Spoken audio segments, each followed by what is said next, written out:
To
the one who takes my seat.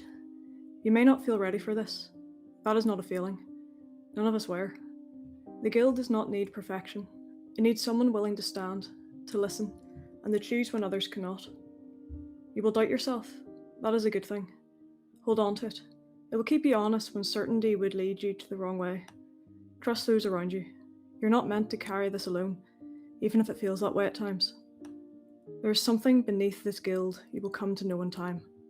I do not understand it fully, and I will not pretend to. Only be careful with it. It offers more than it should. If you ever feel you must use it, remember this. You are not saving. You are choosing, and there is always a cost. Be kind when you can, be firm when you must, and whatever comes, keep the flame lit. Malin. Theranos, it has been 18 days since you took the role of Hearth. For the last 7 nights, you have found yourself in the basement of the Emberlight Guild Hall, staring at a blank stone space. The letter from Malin had no directions, no hints, nothing as to where this room was. Down here, it is stores. There's a workshop for the artificers. There's the treasury for any golden items that are used for missions. That is it. And as you hear your footsteps echo around the hallway of the basement, You stare down at the long end of the corridor, and a doorway appears. Okay. He pauses and just watches it for a moment, thinks through Malin's words in her letter, and just tentatively, but with purpose, makes his way towards the door. As you approach, it's dark inside, but you can see there's a faint flicker of light, like a torch or a candle. And you can make the outline of a person. And as you draw closer, you realize it isn't a person, it's a statue. And you're now on the threshold of the door. Is it like an open archway? Yeah. Okay. He's brought a lantern with him that has 3 candles in it that are lit. And he just kind of reaches it out, kind of past the threshold. The light vanishes. Okay. Can I see anything else about this room? No. Okay. He keeps the lantern up, even though the light has vanished, and he steps forward. You step into the room, and everything goes dark. You can feel the handle, the little metal sliver of the lantern. You can feel the weight of it in your hand. But there's no light. There's just darkness. With my other hand, I kind of reach outwards. Can I feel any walls, anything? How does the floor feel beneath my feet? It's there, but when you look down, it's just void. Okay. He says a sort of almost silent prayer to himself and walks forward. You step forward. You feel your muscles tense. You feel the weight of your foot. You feel the motion of movement. It is darkness. Not dim, not shadow. It is absence. Okay. Can I see the statue still? You can see nothing. There is nothing here. And there is nothing behind you. Great. Okay.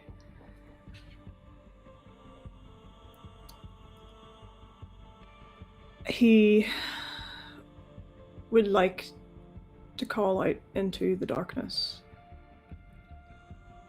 to see if there's any of those echoes that come back, to see how his voice carries in the space. And he wants to call out, like, "Am I alone?"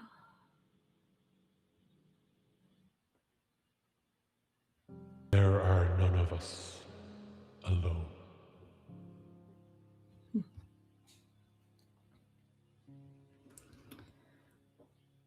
Then who joins me here?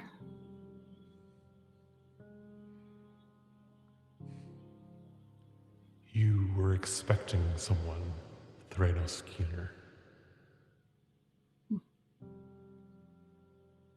I didn't know who I was expecting. Someone, something. I do not know. I can take that form if it would bring you comfort. You who have ushered so many to this side.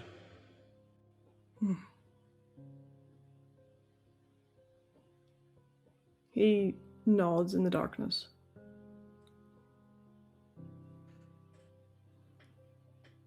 There's a quiet chiming of an old bell that rings around you.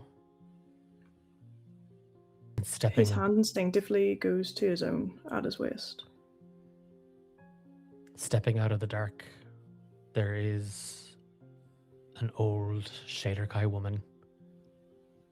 The bell at your hip, at hers, ringing with each step.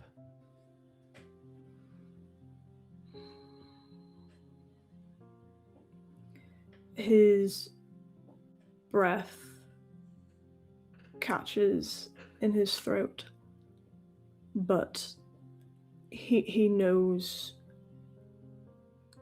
deep down that it isn't her. It's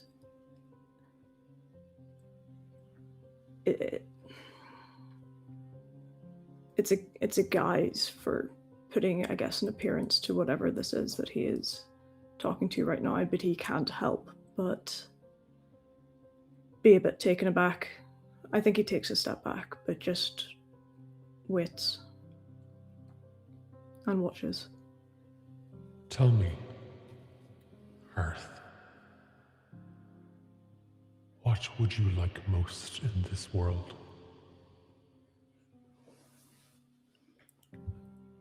And you wake up in your bed. Ooh.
And we are live. And I did remember to push the button, so that is that's all I have to do. That's it.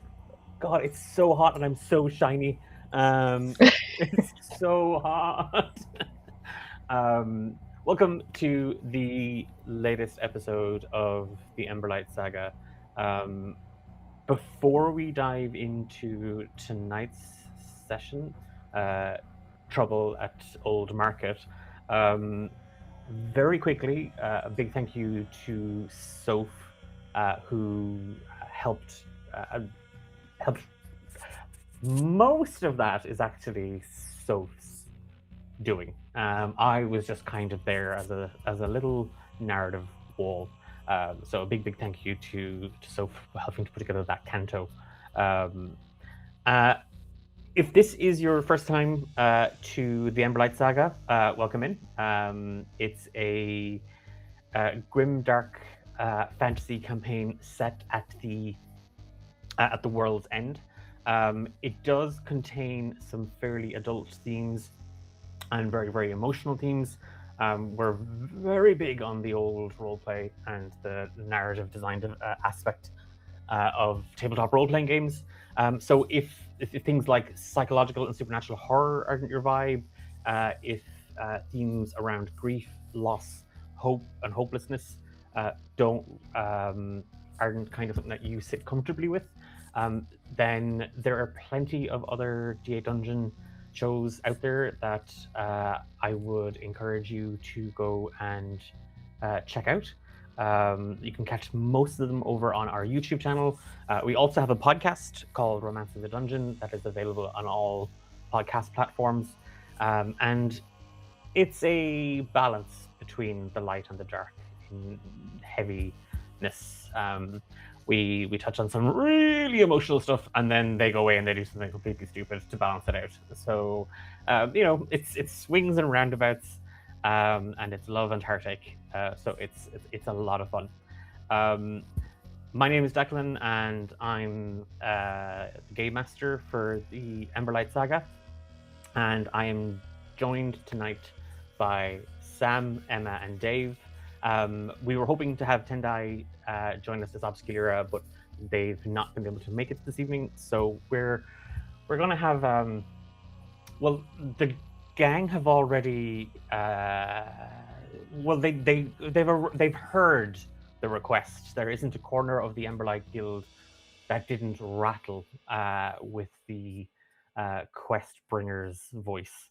It may have even pulled you out of your sleep.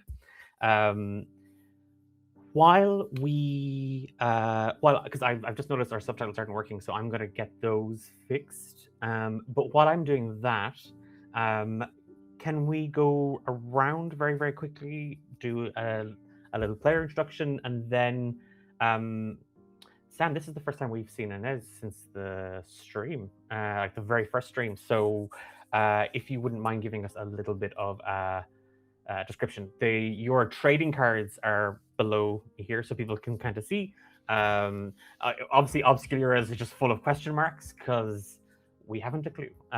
But your trading cards are spinning through on that. But if you want to take us, and then we'll go Emma and then Dave.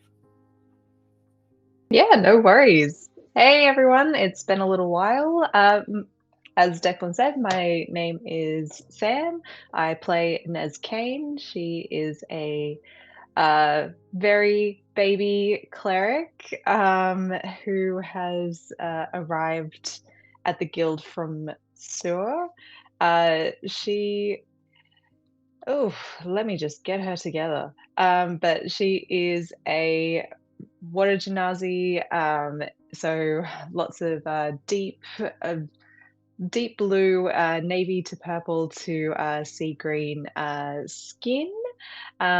She has brown eyes and ombre hair that's kind of sort of changing as the hair gets longer and further down into a lighter color of ocean blue from a deep sort of seaweed green.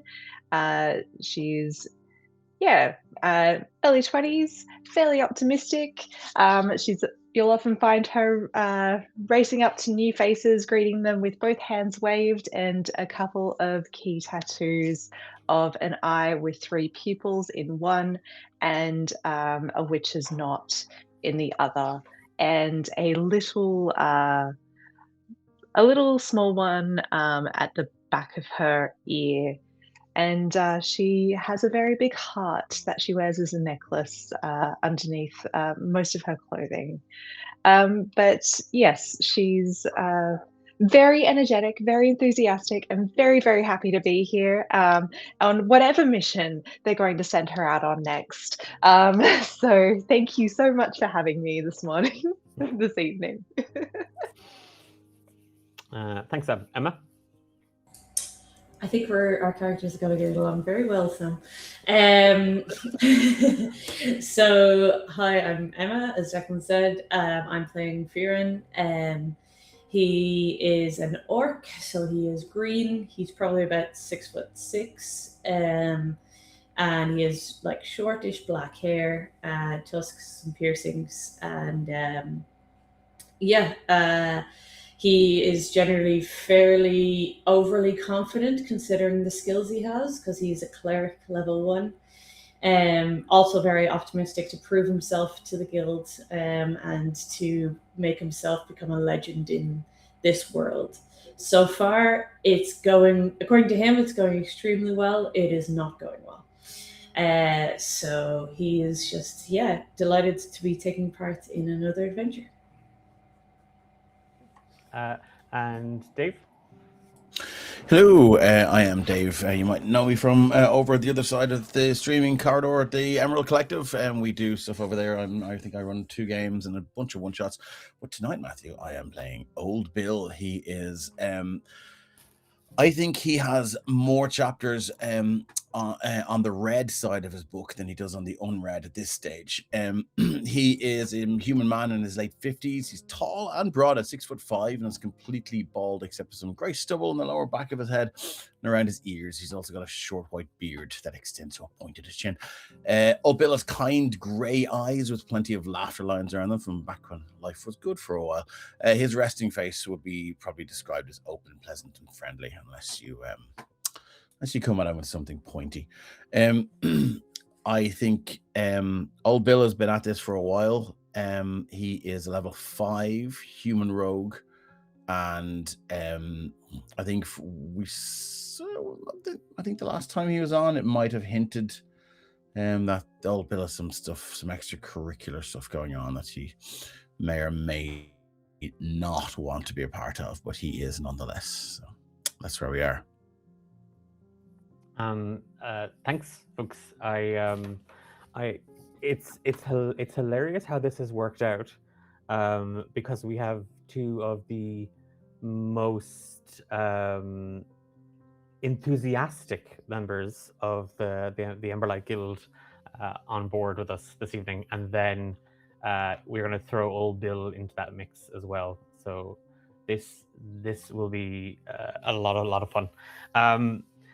Okay, so we're also optimistic, Declan, which is exactly your favorite. I love optimism. Try bring us down.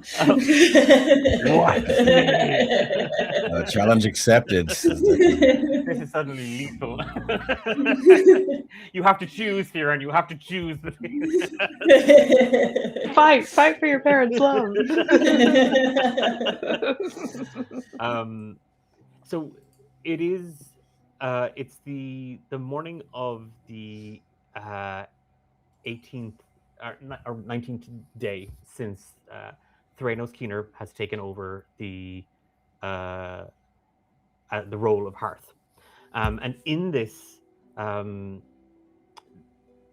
Theranos has set out early in the morning to begin preparations for a quest that he and some of the others are undertaking to the east of the Kingdom of Phaeton towards Biggest Brother Lake. And in that, the Hearth set out early enough, not to get ahead of the group or anything by any means, but to put things in order, to prepare for the day. Inez, in your enthusiasm, you are also up quite early because you were heading out with Theranos and this group, and it's around this time that you find Valara kind of in the middle of a conversation with some members from the Church of the Veil, and it's quite a short conversation, and you're not the only one out here in the Forge. Barrett is at a table kind of reading over some books and some charts. Valara is joined by Orowine, and the conversation isn't a hushed whisper. It's audible. It's kind of echoing around the room. These 3 representatives of the Church of the Veil, with Sister Avril, a fire genasi woman, kind of speaking on their behalf, has come to inform the Emberlight Guild that the Church of the Veil will now be establishing a church/community space in the city of Varan on a more official capacity. There was an assumption on Valara's part that this was a petition. This has been ongoing for a number of weeks, even before Theranos took over. Mei Lin had met with representatives, and there had been correspondence between them. Valara assumes incorrectly, and Sister Avril informs her politely but pointedly, this isn't a request. This is a notice. We are informing you. They are taking an old warehouse abandoned in the southeast quadrant of the city of Varan, and they are going to set up a space for worship, but also a kitchen and a hospital to help local communities. And with that, they are out the door. There was no... Valara didn't even get a chance to say anything, and as quickly as they go, Orowain has lost himself in his book, almost bumps into you, Firen, as he heads back upstairs, assuming that business is done. He has plenty to kind of add to his notes on the Church of the Veil. And there's a moment just as Firen comes in that you catch the eye of one of the other members of this party, an elven woman, like appearance-wise looks to be in kind of her mid-20s. You know, if we're going by kind of human age in terms of appearance. Short, silvery blonde hair up in a very tight bun that's wound with 3 sticks, at the end of which 3 sort of little jewel stones hang from.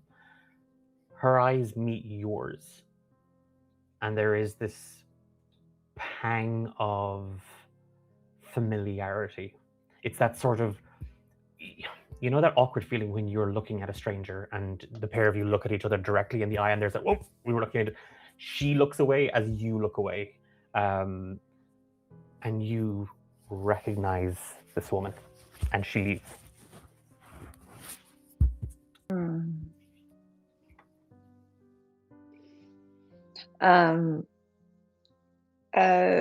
Inez was writing a letter to her aunt just to update her on what was going on with her and settling in and life and all of that. I suppose just noticing the flash of recognition and remembering a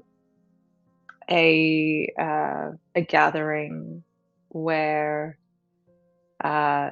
this woman chastised one of the other more local elders of the Church of Vale in Sur. There is a feeling of being on guard and some fear of some fear and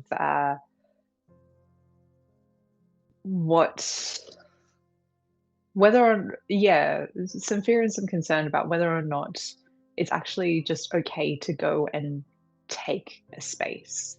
And she's trying to remember, even from Sur, she can't remember how the church came to the city and set themselves up originally. She just remembers the day they were there, and remembers the relief in the community that they were able to provide aid, but doesn't know how they got their space.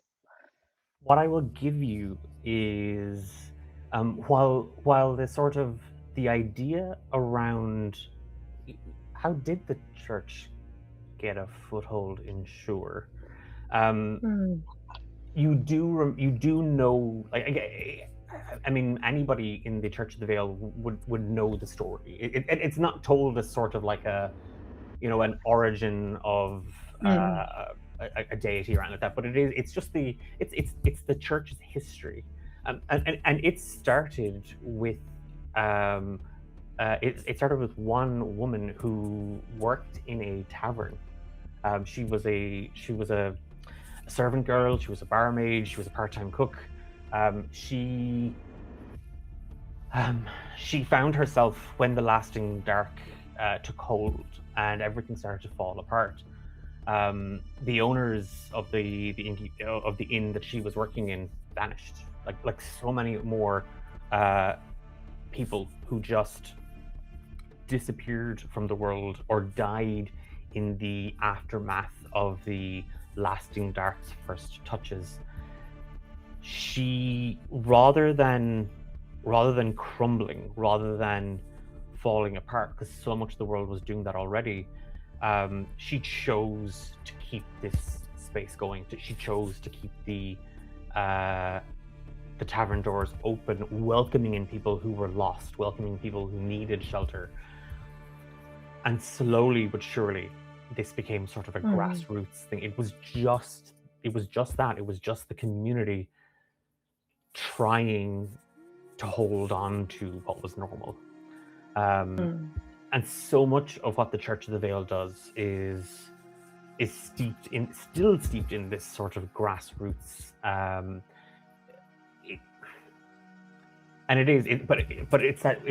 It's just because you see Avril, you see this woman, and she's gone now, and it's one of those moments where it's that, you start thinking the question that Theron, an orc, another kindling member of the Emberlight Guild, is sort of Emma, you tell me what Theron is doing at this point. So he's just come in the door, right? Yes, yeah.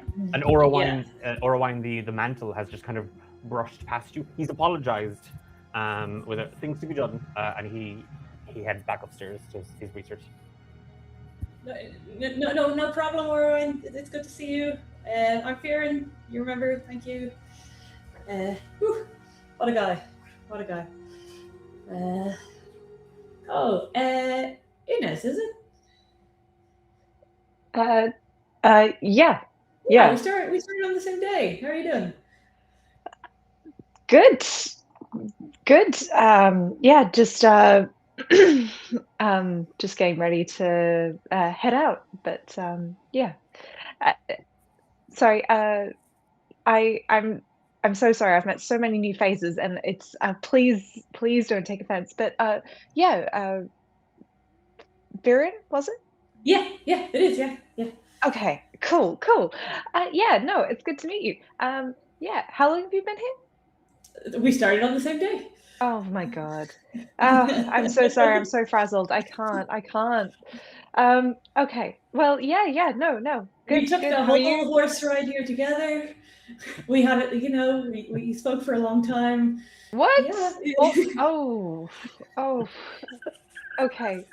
I'm so sorry. I've just met so many new people in this place, and it's so confusing trying to keep up with everything. Not at all. I get it. It's such a great place, though, isn't it?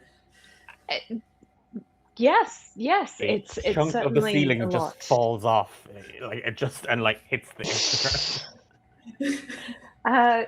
Yeah. I mean, hopefully, once we get everything fixed up, it'll be back to what the grand hall it was. Should we fix it? I'll Can find you a fix ladder. it? Yeah, I'll find a ladder. Hang on, I'll be back in 10 minutes. Less. Okay. And Okay. I mean, I don't know how Inez has been more baffled than baffled, but yes, it happens. Okay. So Fearon, you're gonna go run off for a ladder. Inez, what are you? As a kindling, I assume he's been kind of given small tasks like these kind of things anyway, so he knows where the ladders. There's a storeroom, like a kind of a shed, like next, like just off the kitchen. If you head out one of the side entrances, you're going to be able to grab stuff. That's not an issue at all. Yeah, perfect. He'll grab that and whatever the equivalent of duct tape is in this world. Okay. It's yeah. Sorry. Do you want to go? I think Inez is just gonna sidle up to Valera and just kind of, you know, eagerly, but not too eagerly because she's a little bit nervous. But just kind of go, is was that okay? They can just do that? You just like as you kind of move up to her,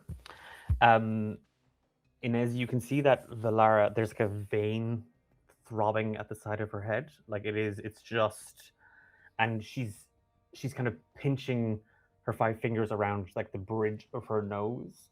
And she just opens one eye to look at you. Like she just opens her left eye and she Oh. just looks at you. Oh, uh, sorry. I didn't mean to interrupt your meditation. Are you in pain? It is the second disturbance this morning. I am fine. And she just starts rolling her middle and her index finger kind of around her temple. Oh. No, the church can't just authorize itself to take property. I guess I will need to inform the council for the city. I'll just put it on the pile. Inez, isn't it Inez Kane? Yes.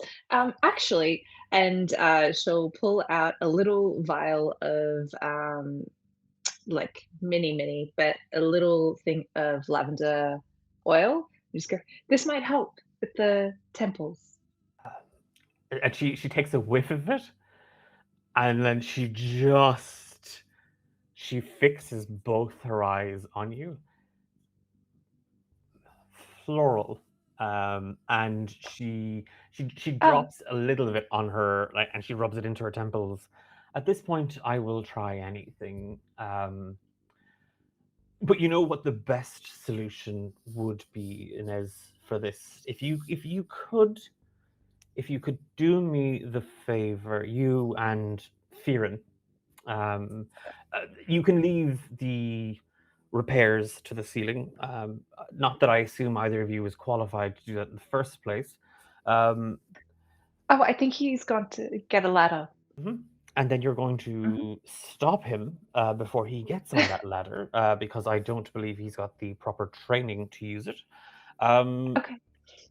So there is a thorn in my side. It's about 3 Oh, feet where? tall, and it goes by the name Marianne Velvet Rocher. Do you know her? No, Brilliant. I mean, I don't know Perfect. anyone. Ideal. You're excellent, wonderful. I'm going to ask you to take Firen, and you see her stop for a second. I'm going to ask you to take Firen and head up the road north for about a quarter of a mile, and you'll come to a couple of side streets. Ask anybody there for Bill, and they'll take you to Bill. And the 3 of you can help Marianne with her issue. Oh my gosh, this is so exciting. I haven't been out into the city before. Okay. Would you mind telling the half that this has been assigned to me so they don't leave without me? Of course, I live Thank you so to much. deliver This is messages. such a special task. I'm so I won't let you down. Remember, stop that man before he gets on the ladder. And she's now kind of trying, like she she wipes the residue of the lavender oil like into her hands and then kind of up onto her wrists. And, thank you. And she just she heads into her office and she closes the door, and you can hear quite an audible as she gets to work inside the council's office. I like to think that lavender helped. Okay, and I turn around to try to find a Oh, young orc yep. with a ladder. Yeah, Firen is standing there with a ladder and a two-step, just in case you needed the two-step. How far up the ladder? I think Or just ready? holding them both. Yeah, just holding them both Oh, in either okay. arm. Apparently we have to go into town. Do you want to come? Yeah. Do we want to do this first? No. Oh. Should we? Yeah. No. No, They no, said no. they said we didn't need to. It's fine. Oh, really? Oh, okay. And he'll walk, like, turn, but like narrowly missing a million things as he's turning with the ladder on his way. Yeah, I think she's not feeling too well, so like the noise would probably just be a little bit too much. The noise of the tape? Yeah. And yeah, I think it'd be a lot. But apparently we have to go into town and we have to go find a bill. We have to find a bill? Mm-hmm. Like a duck bill or like a receipt? No, I think it's a man. Oh, a man. A Yeah. man? I haven't met him. Okay, great. Okay, cool. All right, let me put the ladders back. The door to Valara's office swings open.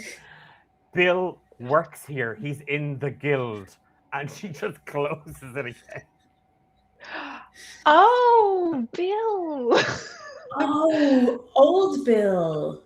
Oh, okay. Okay. I met them once. Yeah. Yeah. Okay. Cool. Let's go. Do you need Okay. anything?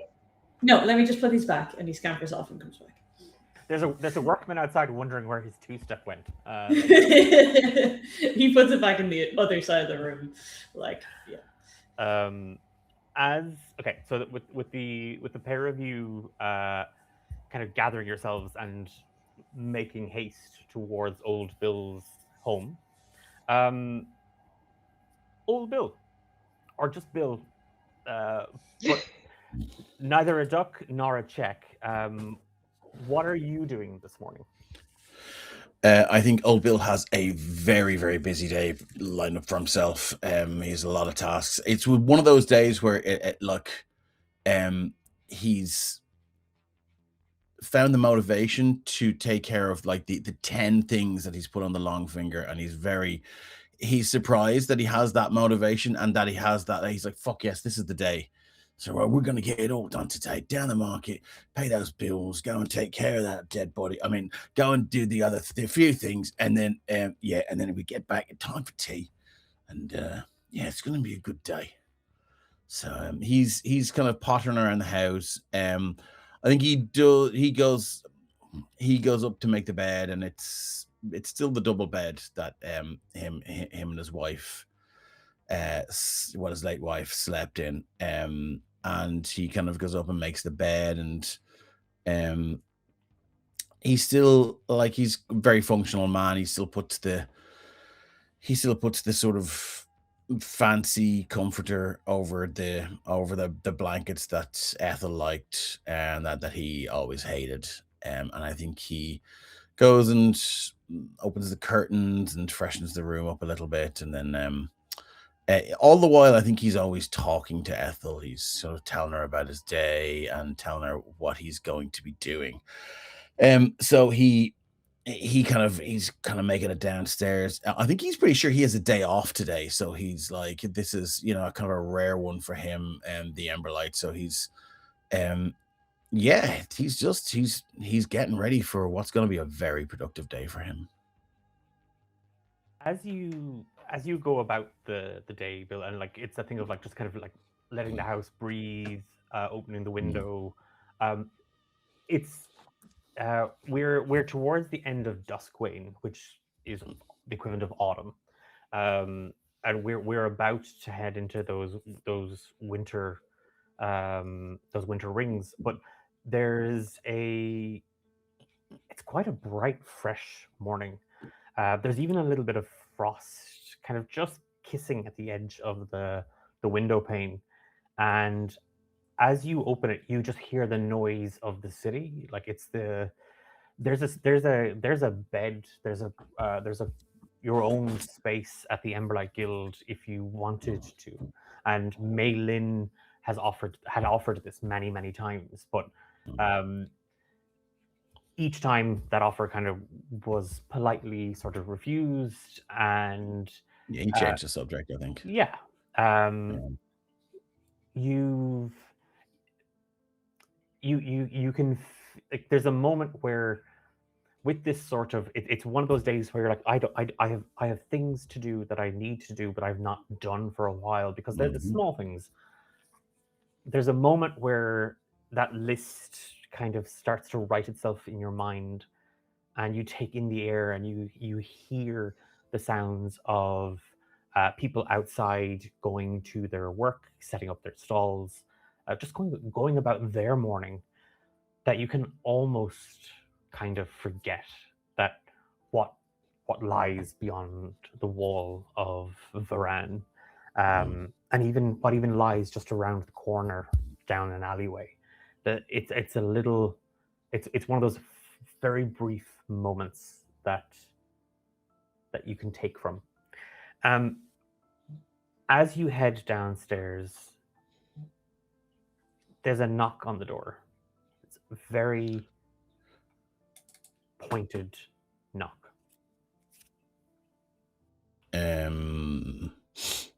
I think he will go to the second side window.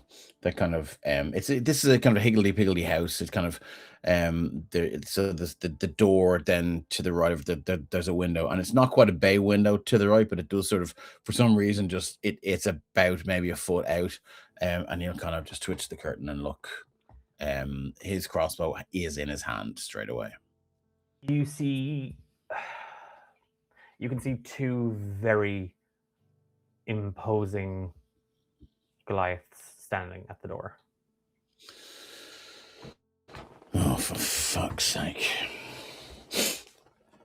He'll kind of call from the middle of the house. I don't suppose if I said I wasn't in, you'd believe me. Bill, Right, so... Bill, is that you? Yeah, of course it's me. It's my house. You've come Wonderful. to my house. You've knocked on my door. You don't sound so surprised that you've got Bill. It's quite nice to find you home, is all. Would you... It's a day off. Wonderful. And I shan't trouble you for more than a minute, my friend. Door's unlocked. Why don't you come in? And he has put distance between himself and the door, and he has made sure that there is an escape route through the kitchen and out the window if he needs it. As the door opens, you can just see the two Goliaths standing there. They're dressed very, very similarly in sort of heavy black and dark brown armor. One has steel plating over their arms. Another one is clearly wearing like a chainmail shirt underneath, kind of a linen shirt. They just kind of step like half a step away from the door either side, and standing there you see a rust red tiefling gentleman in very smart clothing. There's clearly signs of armor, but it's dressed in a well-maintained, well-tailored coat. Very well tailored and formed pants, and very, very shiny boots. You recognize Balthier, a voice, an agent for the Thieves Guild. Well, What can I do for you this lovely morning, then? Um, My little seashell. 2 sugars if you have them, and just a kiss of milk. You know how I like it, Bill. Balthar, I do believe this is the first time you've allowed me to prepare you a drink all by myself. I shall enjoy this. And he will deliberately put his back between Balthar and him while he prepares the drink. Just so Balthar knows fucking anything could be going into this. And he takes his time. Why don't you come in, take a seat. Make yourself comfy. He already has. He Okay. is sitting at the table, and he has put his very brand new black leather boots on the table. The Goliaths are standing in the doorway. Like as in they've come in and they're on the inside of the door. Yes, yeah. That's impressive, guys. You managed to make it in here all by yourselves. Well done. Right then, he finishes the drink and he kind of, I think he deliberately kind of like holds the teaspoon, very almost as if like it's a dangerous weapon, and just drops it into the sink, and he brings it over to Balthar and he goes, "Here you are, made with love, especially for you, Balthar." Bill, I've come to you rather a serious matter. What now? Have you seen Archibald?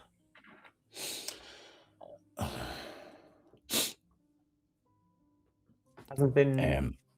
Can I try and make a deception check here to mask my worry and my feelings? Yes, please work away. Okay. I'm gonna give you the DC. You're looking to beat a 16. Okay, where's the thing gone? We are looking at a 15. Okay. Oh, I do have a heroic inspiration because I'm human. No, I think it's in character. He'll just leave it. He'll try and play it off. And he goes, not in a while yet. Archie's his own man. He's out making his own way in the world. You know how it is, Balthar. You know, you on it, what, 15 years under your dad's protection before you finally struck out on your own. You got to give Archie a chance here, me old mucker. Yeah. 15 very good years. Though my father cut those apron strings a long time before that. So I take it the lad hasn't been home then? Well, he knows there's a bed here for him. They've just not seen him in a long time. Oh. As I said, he makes his own way in the world. Do you mind you need him to do a job for you? No. We're here about some money, Bill. Money that your boy borrowed and is now well past due. Right. Yeah, I think he turns around back towards the sink. And his hands just are sort of gripping the porcelain of the sink now. And I think you can see the shoulders have tensed. And he kind of snaps out of it for a split second. He kind of snaps out of it and then turns around and goes, "Well, what's he done now? Bought some money for cards, is it? How much do you need? I've got 10 gold on me, and I can probably raise another 5.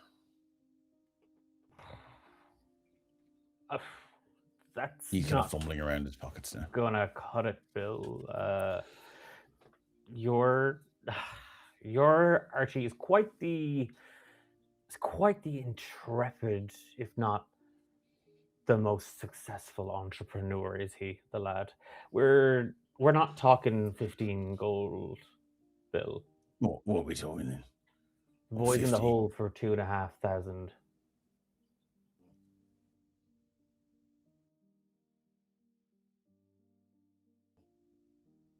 Right.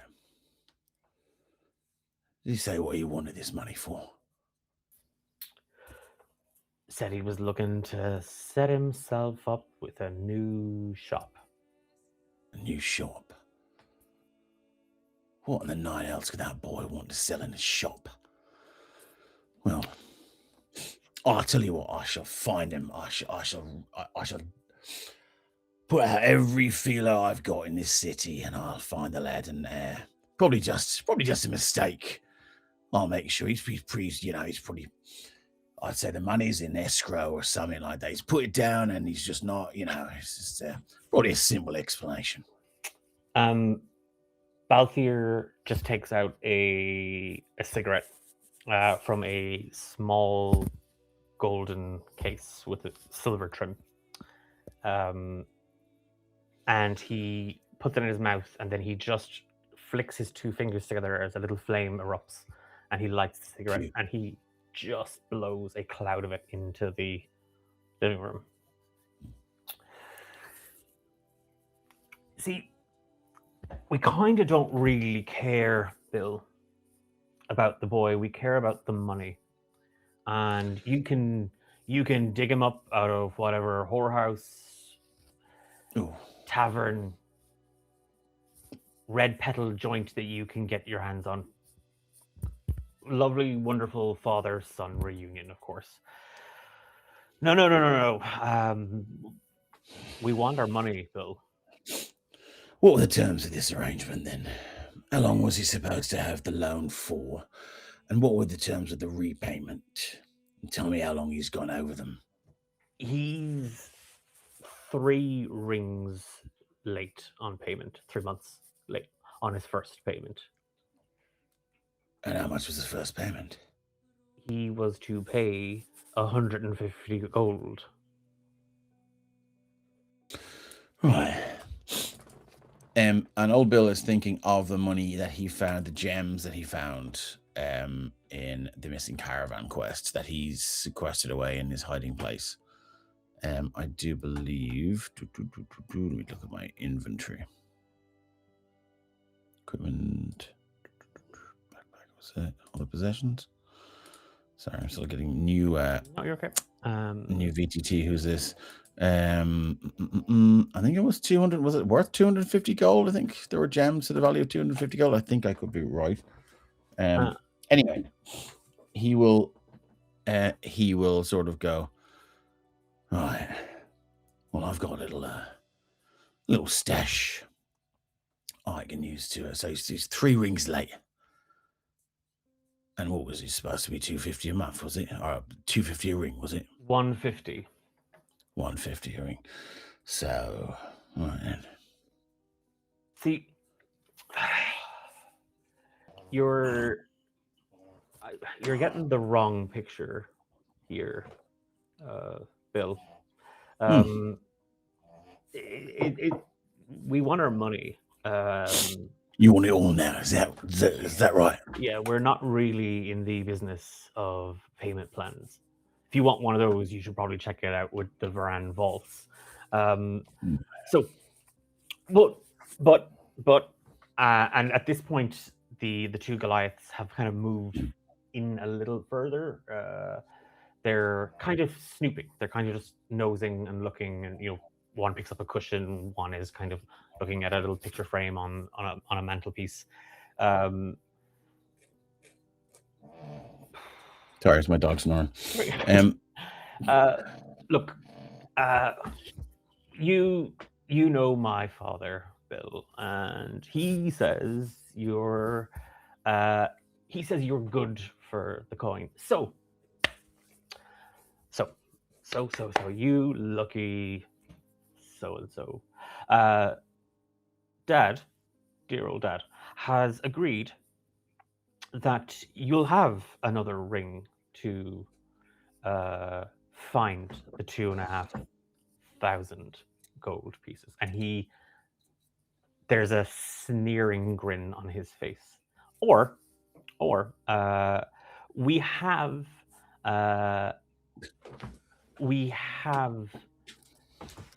this house as collateral.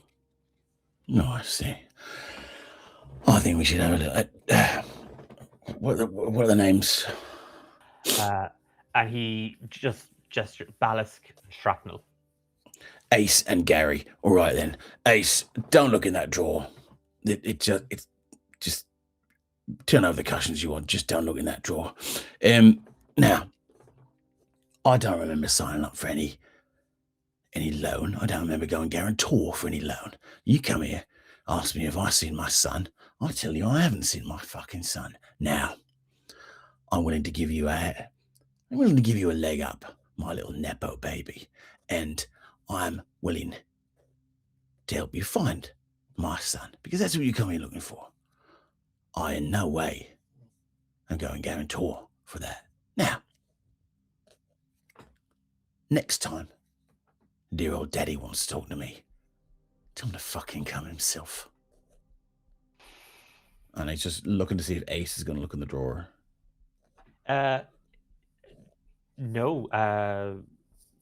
Shrapnel kind of... It's like catching a child, in the middle of rooting through something. And then kind of like and he closes it, but he kind of jams it closed. Did he open the drawer? He'd gone to kind of like pull it open, and then okay, because there is a kind of there is a mechanical trap on that door. Okay, drawers that he kind of sort of directed. No, it's nothing serious. It's like a little mouse trap, okay. But it will it will not close on his fingers. It's more to sort of embarrass him than anything. Roll a d4 for me. Okay. Where do I go for my dice roller down there? Boop. That's a 4. Okay. So I was gonna half it anyway because it's a mousetrap, but it's the it's the don't go rummaging through the drawers. He's already kind of got it open. There is a snapping sound, and he also so he doesn't just get the mousetrap on his fingers. He then jams the drawer on his fingers, and he lets out kind of a howl of pain. Basilisk or Gary, I think you've Ace. Ace is the one who's got his hand. Yeah, Gary kind of like starts laughing. Balthier stands up. Well, Bill, we've taken up enough of your time, and he puts the cigarette out on the table. One ring. And well, the next time it won't be for the tea we call. And as he goes to turn his back to you, he just tips the cup over. He didn't drink it. He didn't drink anything from it. He just lets it spill out onto the table and out onto the floor. Lovely seeing you again, Bill. I wish I could say the same. Tell your dad I was asking for him. And he just kind of, that same shade-eating grin, he turns and looks over his shoulder, and you see that he looks over his left incisor, his left canine tooth is gold. Of course. Oh, it looks like the house is going to be quite busy, Bill. You've more company. Good morning to you. And Inez and Firen, you see these two kind of very big. We're talking like, okay, they are twins. Ace and Gary are twins. If Greg Davies was a Goliath, is kind of the idea here. So very, very big. And they slip out, and then the voice that you heard bidding you good morning comes from a very happy-looking tiefling gentleman. Good morning to you too, sir. And they drift on down the road. Keep Sarah big. Bill. It's Firen. For fuck. Hello, And Inez. Fearon. And Inez. Wait, what are you doing here on my day off? Do you come to help me clean the house? No. Right. We have been sent on a very important mission by the guild, and we were asked to pick you up on the way. Right. Most of my missions happen on my days on. This, however, is my day off. Are you sure you got it right? Do you want to go back and just double check? I'll wait here. Well, I feel like when you do something you love, you don't work a day in your life. So. Right. I see. So who sent you? Valera. Inez, is it? Inez. Yeah. Hi. Which one do you prefer? Hi. Yeah, my little kindlings. Right then, which right, well, so We need to find a Marion Velvet Roche. oh, for fuck's sake. He knows Apparently. her. Yeah, right, you need my experience, Marion Velvet Roche finds you.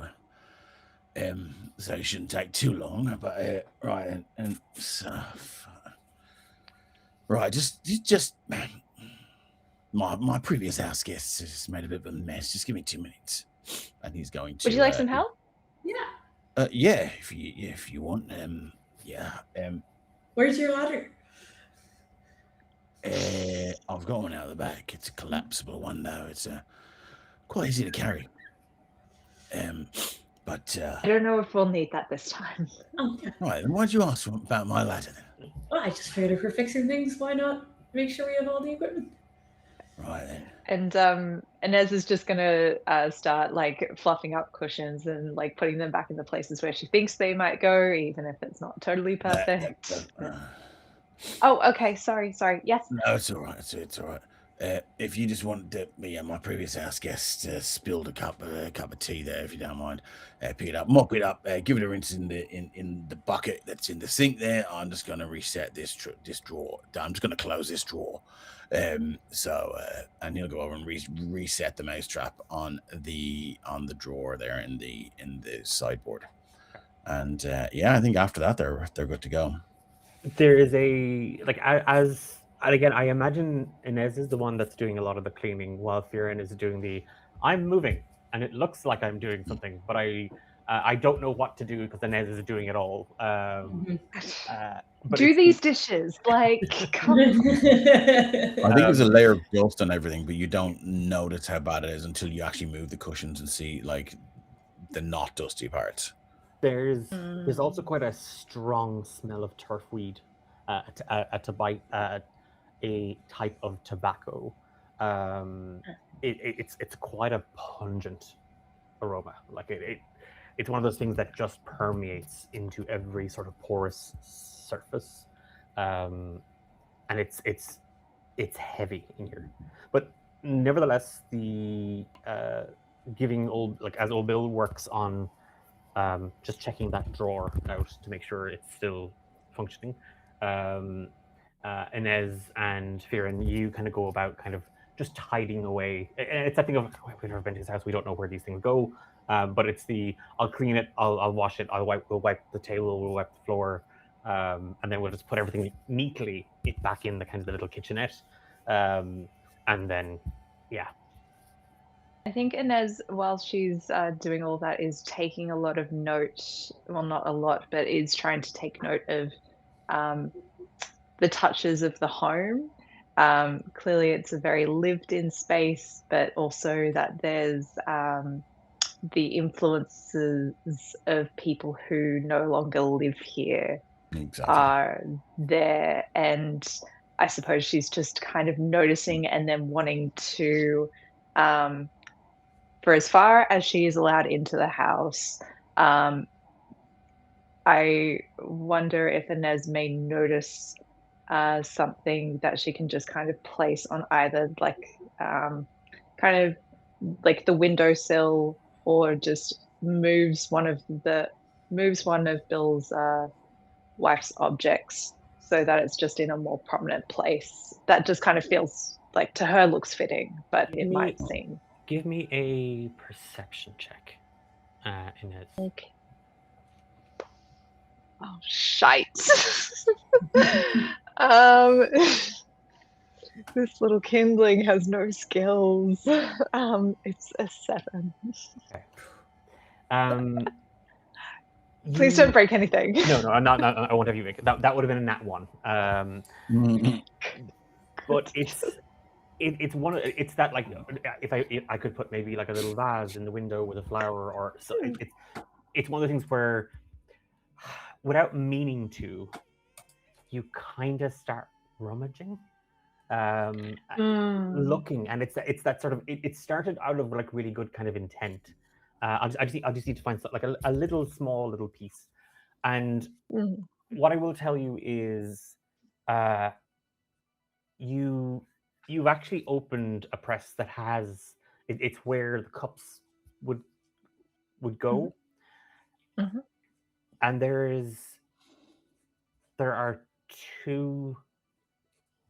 are two porcelain white bone china saucers, and in one sitting upside down, without a hint or speck of dust on it, you see this upturned, very delicate looking cup with these faded blue butterflies painted and lacquered, with kind of this gloss, and a very delicate sort of ornate handle on it. The other cup is missing, and the other saucer, and it's that thing of like, oh, that could be, and it's a no, and you close the, but it's just a little glimpse into life in Bill's house. There's a passive perception of 11. See that? I don't think you're being subtle in it. Like, is it like, are you? No, yeah. So yeah, no, Bill, yeah. It's more sort of, there's a lot of clattering and clanging coming from the little galley kitchen, and as you poke your head around, it's a little more like, oh, we need this to like, oh, and I can put this little thing in here. Let me just find a cut. Right. And Bill's voice will kind of get a bit sharper, and you'll say, "Kindling. It's rude. Me? It's rude to go rooting in other people's houses." Oh, of course. I'm so sorry. I never meant to do that. I was That's just all right. finding a spot for these flower petals. Okay, Yeah, that's they fine. will, yeah. It's all right. You can, The bin will work. Thank you. Yeah, it's all right. Now you sit down there about the lady will share then. Yeah. Yeah. She wasn't very specific. She said for me to for us to come to you and then go to her, and something would happen. Usually does with the lady Velvet. So the lady Marianne Velvet. Right then, I think it's time to go. Bring all your stuff down and leave anything behind. And I think we'll head toward the market and go and find the lady. And he will. He'll be the last out. He'll lock the door and he will reset a small poison needle trap on the main handle of the front door. Firid, can I just check, what were you doing while this was kind of? He noticed nothing. Until Bill said kindling, he kind of jumped a little bit, and then realized he was talking to Inez, and was like, oh, okay, it's not me for once. But he was honestly probably just trying to clean, like maybe like a letter opener or something, for an unprecedented amount of time. Yeah, it's a very simple. It maybe might be made out of bone, like but it's very sharp. It's like a letter opener. I mean, they're dull. This is like it's oddly sharp. Like, Yeah. Uh, So he's probably testing its sharpness on things, like just like on the wood of the table or on the piece of paper or like. so it's now less sharp, Bill. Yeah. And that Um, was distracting his mind, so he didn't notice that Inez was rooting around or anything like that. I'm assuming, like, yeah. I can do a check for him. Says the person ruining a family heirloom. Inez was the one rummaging and rooting. Perfect. Okay. Yeah. So I think it's in that thing of like, oh, you were trying to tidy up, you came across this, and suddenly Yeah. stopped doing what you were doing, and you're like, oh, what is? Oh, it's a letter opener. Oh, it's a very sharp letter opener. Let's see how sharp this letter opener is. Yeah. And it's only when He wasn't being rough with it or anything. But yeah. You're not banging it off the table to see how well it made it. I hope not, anyway. Yeah. But yeah, it's enough for it's that thing of like you snap back to the moment when you hear Bill kind of call out kindling, and then it's oh it's not me, it's Inez. And you kind of put the letter opener down, and Bill closes up, and you the three of you head down towards the old market. It's not too far from Bill's house. Yes, Dave. I think just a walk through the city with Bill is a walk through.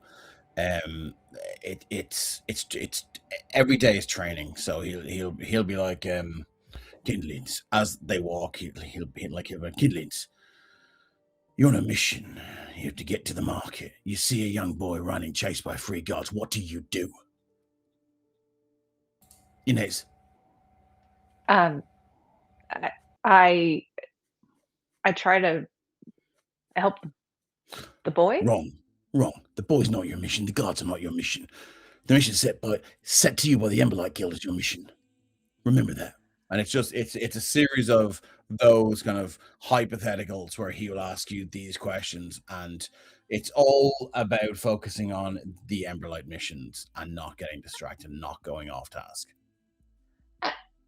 But if we're able to help other people, surely that the Emberlight Guild decides who we help, decides who we don't help.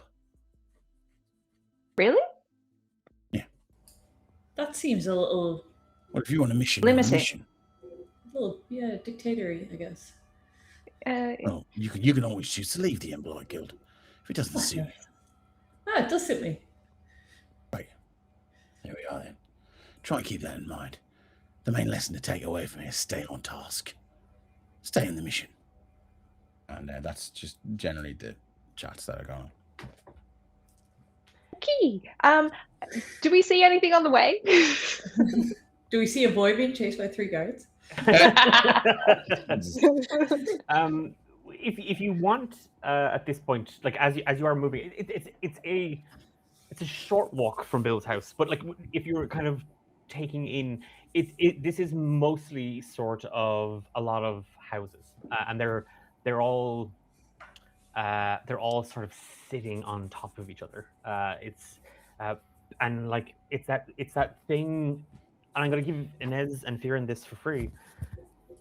Bill's house, I mean, it's not palatial by any means, but it's definitely one of the bigger houses you've seen in this row. Like it, and it was also incredibly the outside anyway maintained. Like it's it's not. A few of these other ones are starting to look a little ramshackle, a little, and there are kind of people kind of milling about the place out onto the street.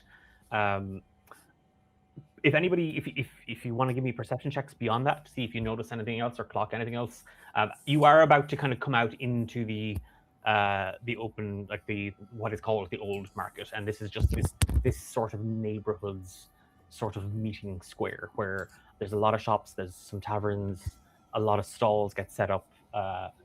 There's a communal well, those bits and pieces. These are all things that you're going to notice. The other thing you notice is the sound. Like like the guild has been noisy as of late, but not because of people, because of all the repair work that's been going on. This is a lot of people, and there's a little bit of you that kind of like, oh, it kind of, short of not having if it had the sound of the waves and gulls, it would sound a little bit like shore. Like it would sound a little bit like home. It's that sort of city sound. What did everybody get on perception checks? 7. Okay, nothing. 11. 11. Okay. I think Inez perception check is for just... Sorry, go on. No. I was just going to say, I don't think she rolls one just because like she's more absorbed with like the general Okay. vibe and is just kind of looking around in a distracted kind of way while drills are being put to her. Okay. But yeah. And Bill is he's doing exactly what he told them not to do, and he is not focusing on the mission. He's looking for Archie in the town square. You don't see him. And again, it's that sort of scanning for the crowd for faces. You don't see Archie.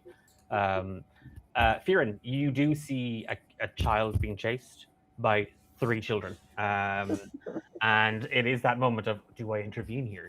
Are these child guards chasing me? Like they're like, it's the scenario kind of starts to play out in your head.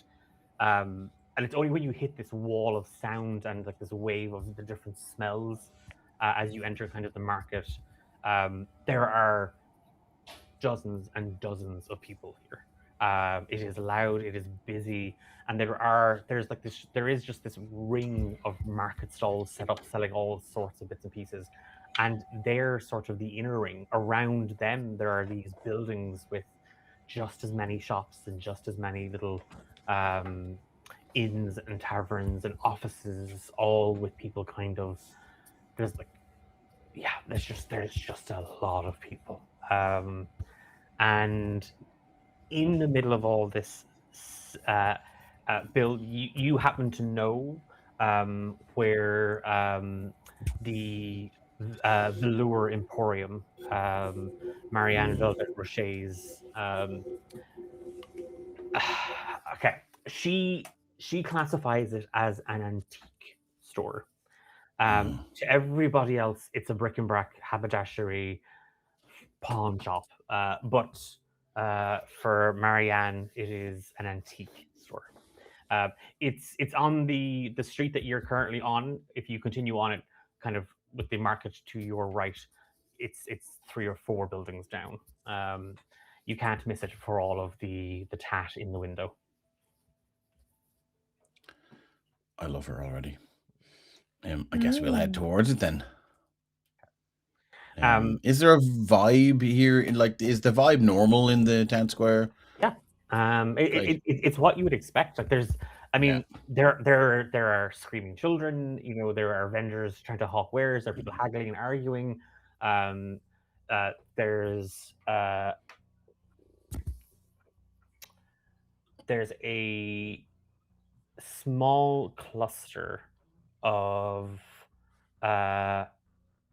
they look, and again, Bill, you kind of see them out of the corner of your eye. If you were scanning the crowd for Archie, they look. It's not. They're not soldiers. They're not Mantry steel. They look like mercenaries or adventurers. They seem to be picking up supplies. And there's about 6 or 7 of them. But yeah, outside Marianne's Velour Emporium, you see this rather large bay window that has been grated off. There is a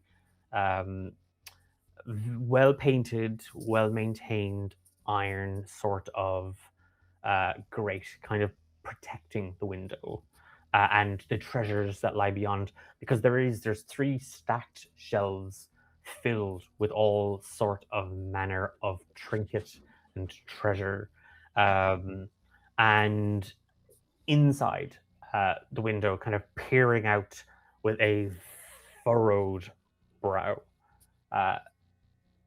you all see this halfling woman on tippy toes, just scowling out at the people beyond, when her eyes see Inez and Firen.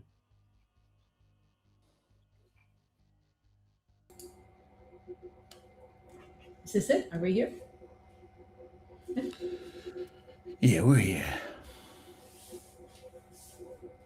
she like her upper her upper lip curls into like a snarl, Inez, as you wave at her. And she just does this shoo. You can't hear her, but you can see her kind of mouthing towards shoo, and she's kind of flicking you away. Why don't you go in and tell her who we are and where we're from? We're with the guild. No solicitors. No solicitors. Thank you. Thank you. No. Thank you. Whatever it is you're hawking. No, thank you. He's trying to mime guild. Give me a performance check. Jesus Christ. At disadvantage, because I'm not. I don't. This isn't good mime work. Bill is taking notes. So the first one was a 2, and the second one was a 3. Okay.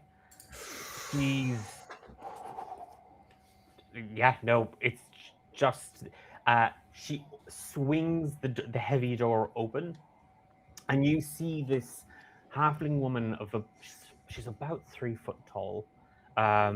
She's leaning with her left hand on a very very fancy, well-made cane. She's wearing a short, kind of sparrow-tailed coat in a kind of a swampy green.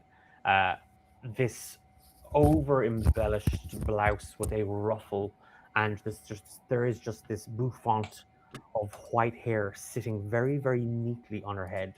And she's wearing several gold chains that drape across her neck, and spectacles, and she just stares out.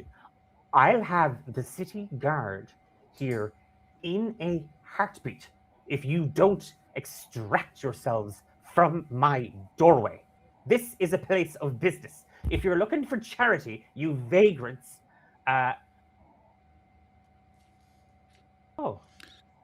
move, shift yourselves, William. The lady, if he had a hat, he would take it off and do a courtly bow. The Lady Velvet Rocher. Excuse yourselves. Excuse. They're with me. Just and his voice is kind of going a little bit less. How's it going? And he's a little bit. He's kind of tarting himself up a little bit for the lady, and he's the Lady Rocher. It is always a pleasure and a dream to see you. William. And so successful still. Oh, and she holds out her right hand to you, and there's 2 very big rings on this hand. One studded with a very well cut emerald, and the other just this sort of long embellished ring that covers her ring finger. Into like a short, like it looks like a little talon, and she kind of extends it to you. You absolute charmer. I'm glad they sent you, Bill. I'm glad that you will understand. Of course, you've always been the most appealing part of that You flatter me. organization. Please come in. Please. You're. Do they? I do hope you. Yes, I'm training these kindlings in today. So Your feet and yes, What- yes. they can stand at the. Just stand They're away good from the folks. window. I don't want any of my customers seeing you. They're good Inez folks. is gonna like become ultimately so fascinated with whatever is in there and starts to wander off to the right. William, please make sure they don't touch any of my things. Oh Careful. wow, it's beautiful. Careful, kindlings. Now Look don't at this one. interfere with I the have- things. I haven't seen anything quite so grand. This is She amazing. doesn't like it when you do that. I'm just looking. Look with your eyes, not with your hands. Excuse What me, a- I'm not 5. Well, that is I think that's the only warning that he's going to give them, because he's seen this play out 100 times, and I think they need to feel her wrath more than his. But what he will do when he takes her hand is he's going to slide one of the rings off, and he's gonna, if he's successful, he's gonna hand it back to her. Yeah, give me a sleight of hand check. It's 29. You do. Yeah. It's that one with Yeah. the emerald that comes away very Yeah. easy. And he'll say, "My lady, what have I told you about being so careless? You could have lost this." And I think it's a trick he's done many times with her. William, you have the softest hands of any man. Oh, you're quite the smooth talker, aren't you? Oh, it's the one good thing in my day so far, William. I'm telling you, I am absolutely at my wit's end with what's going on out in the old market. I tell you, Bill, your late wife, she'd turn in her grave, if you don't mind me saying this, she'd turn in her grave at what's happening out there. What sort of rabble and filth are we letting into the city? The place, we're one day, William, one day from absolute annihilation. Well, that's why the Emberlight killed her, I hear. Well, you're here, that's something, but put that down. Will you tell that orc to put that down? I think she needs to hear. I think she needs to hear it from you, Lady Russia. I do remember the first time I came in here, and yes, Viren, give put me the manners on me, didn't you? Give me a Constitution check. Sure thing. What's wrong today? That's a 5. Okay. Take 1 lightning damage as the small little orb that you're holding vibrates, and you are shocked. Oh, okay. The house is attacking. Bill, there's I don't know. I don't know how to say this. I fear that there is a group operating within the city, within this very street, against me, against all of us, really, but more so against me. Really, darling, if you're going to get your hands all over that fur, I'd really, it's not your color, your style, or I'm sure within your price range. So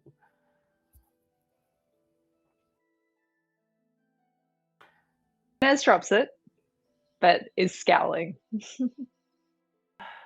that's quite an unusual piece you're wearing. Come here to me. Yes, you come here. You, Bill, where are you getting these members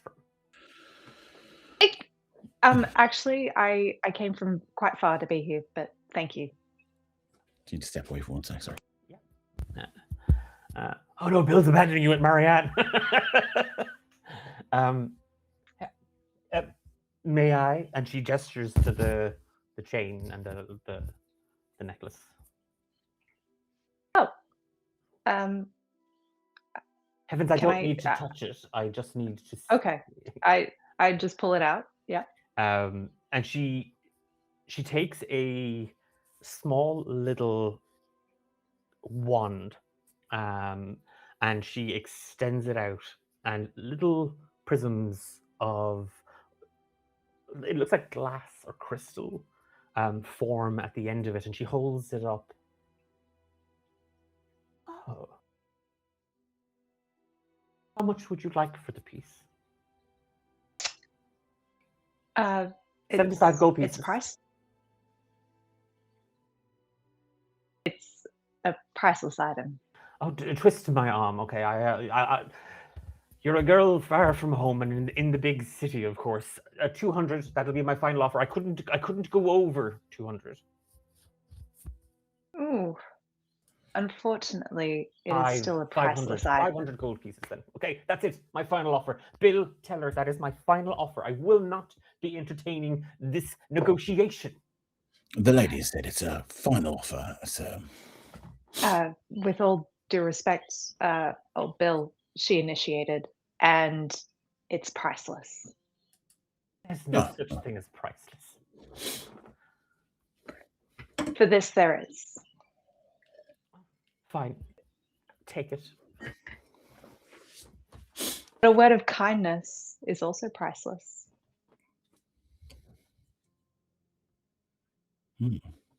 Just saying. And she turns around. So, William, yeah, let's start at the start. I believe that you're one of the last good few men in this city, William. I've always said that about you. And then she kind of fixes an eye on you, Firen. However, I would hate to put you in a position, Bill. You see, these, and she wags her fingers, kind of at Inez and Firen, but then it kind of drifts beyond. These people don't know the city. These people don't understand this place, what it means to be in Varan, how to behave and act. It's becoming a free for all. It's absolute madness and chaos, and I'm very upset about it. I've barely slept. Frightened for my shop. Frightened for your shop, Lady O'Shea. Is there anything that we, as people who are not born in this city, could do? I'm so sorry, love. I'm so sorry. It's just that accent. Could you maybe enunciate a little? Absolutely. Is there anything we could do I'm not make getting you anything, William. I'm not getting anything. feel more comfortable? No, William. This isn't working for me now. Perhaps, William, you could ask them to just guard the shop out the front. And I'll give you all the details. I'll tell you everything. No, I could certainly do that. But I should probably tell them what they are guarding the shop from. Bad people, ruffians, scoundrels, scallywags, ne'er-do-wells, cretins, criminals. People like us? She And just what's been happening? looks at you, Inez, and there is a... What's your passive insight? Oh, she's still only level 1. Passive insight is 15. Oh yeah, no, that's enough. She's not going to say it, but you know that's what she means. Inez walks outside and like gestures for Phaeton to come along. Fiona, are you going to go out? Yeah, I'll follow. Yeah, absolutely. Okay. Sorry. Bill, is there anything at this point that you want to say to them, or? I think he'll say I think you might walk them out, and he'll say, "Well, Kindlings, looks like you've earned yourself a little bit of guard duty today. So, I guarding the want shop, to make not sure that guarding market." if I have this correct, because sometimes I can get these things wrong, and I'm trying to be better. But is she a bigot? Yes. I think she's just set in her ways.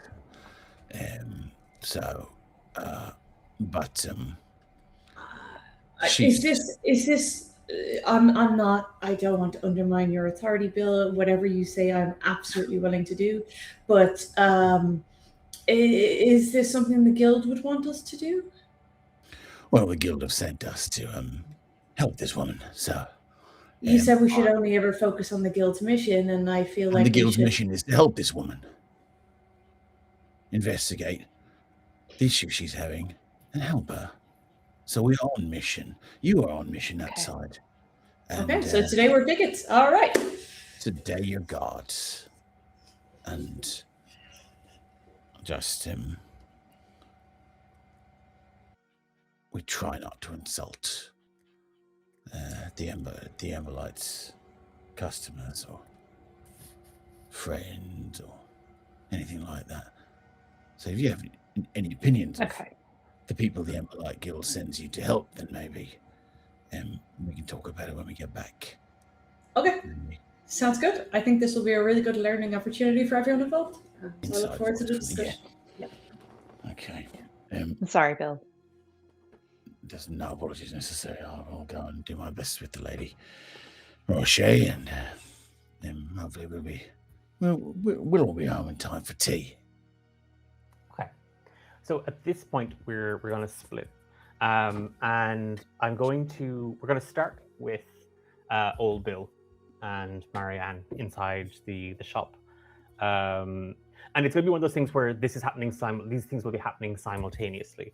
So. Inez and Fiona, if you want to give me perception or investigation checks, I will come back to ye shortly. Okay. Bill. Yeah. As you lay out the work and the situation to the kindling, to Inez and to Fiona, you do hear.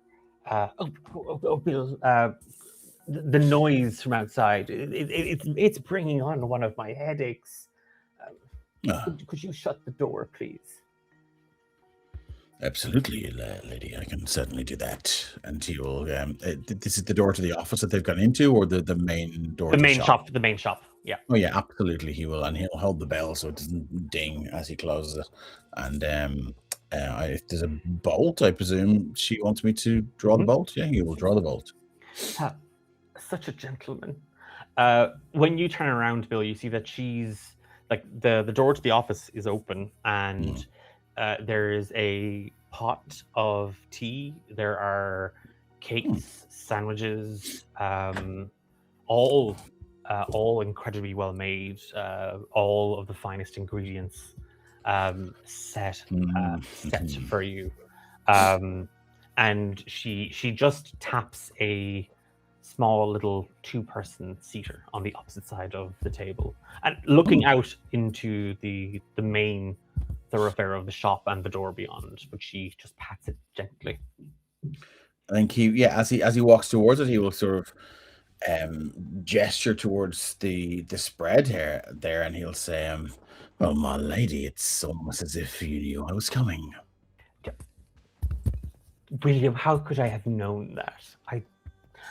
I'm just having some lunch, and I think maybe it's too much for me to have by myself. There's already 2 cups. There's 2 little plates. There's 2 of everything. Right. Set. It's been too long.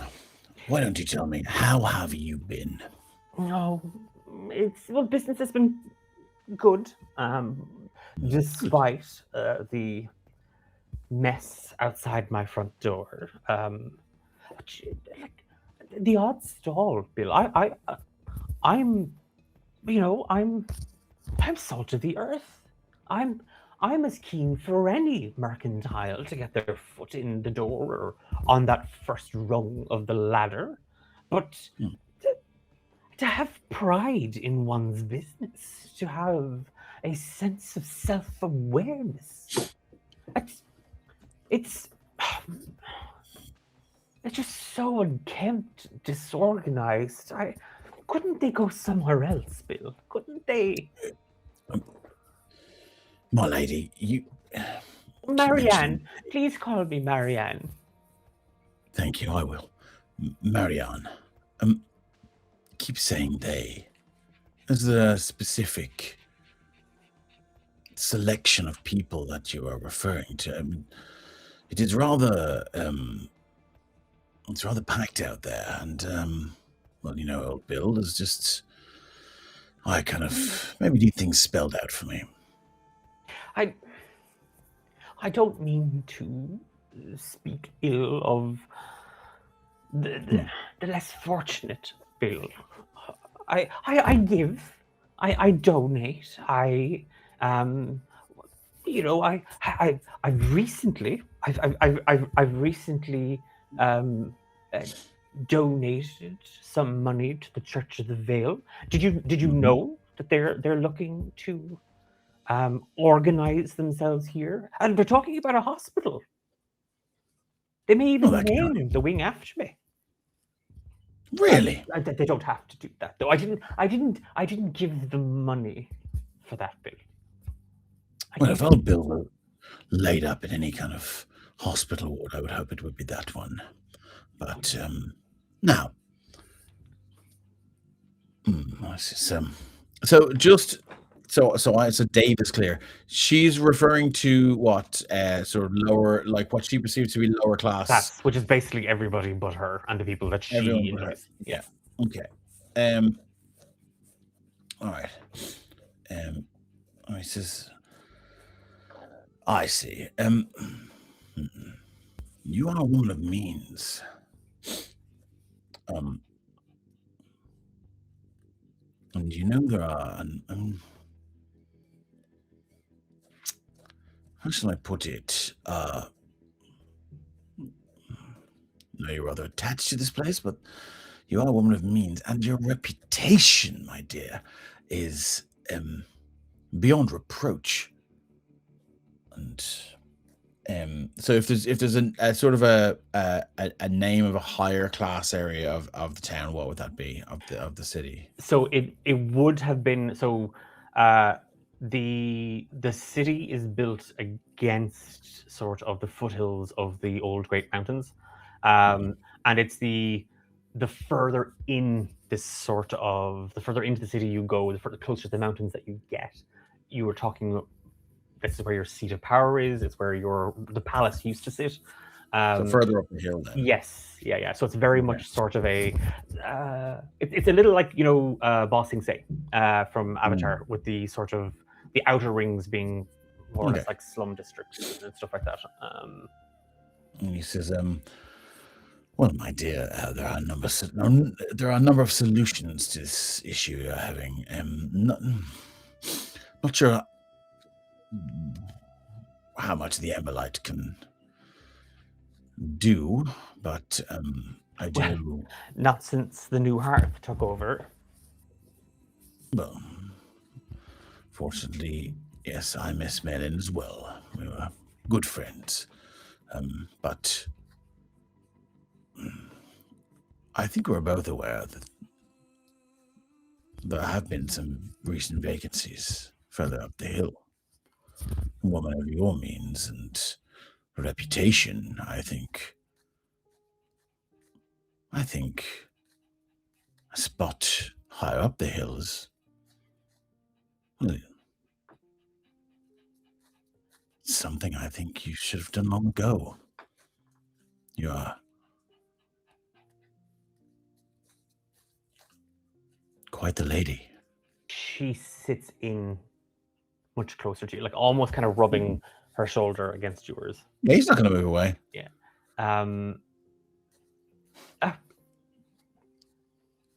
You see her kind of ponder. Give me a persuasion check at advantage.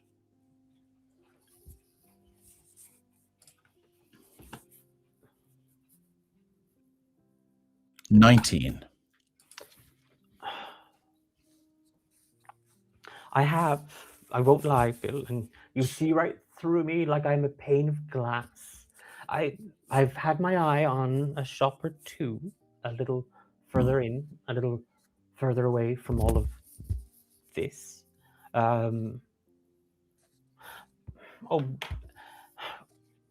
William, I don't like to talk about money, especially to you, and I don't want to go upsetting you. I had a small sum of money put aside, and between the donation to the church and Yes. young Archibald, of course, I don't quite have the fees right now, but I trust Archibald will repay me.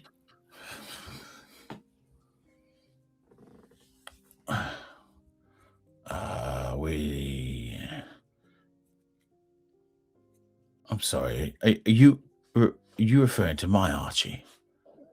Yes, he's almost the stamp of you. And you can see Ethel, no doubt, but. Yeah, but are you implying that he came to you for a loan?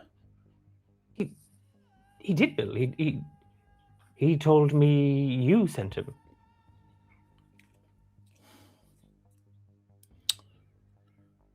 Did he now? I see. And how much did he? Oh, just a small. Oh, William, do we have to talk about this?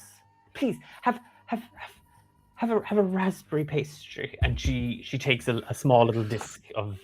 This better be the best fucking raspberry pastry I've ever tasted. He will eat the whole thing. It's divine.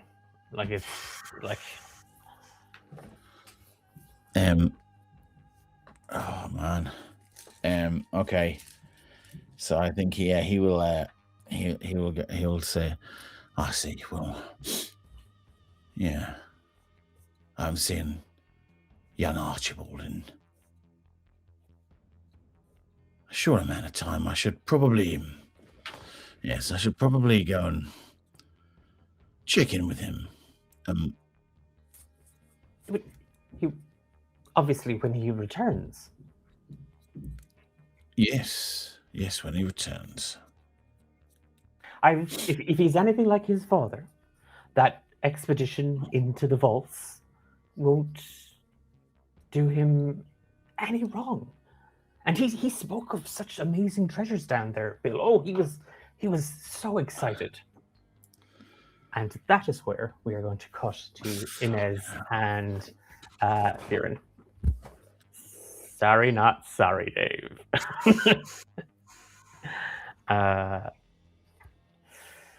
Okay. While Bill cozies up to Marianne Rocher, Velvet Rocher, I apologize to myself, and has a pastry or two. Inez and Firen, what are ye? What were those? How did those rolls go? 22 and 13. Okay, well, okay. Hang on 1 second. There's a demon in chat. I have to ban it.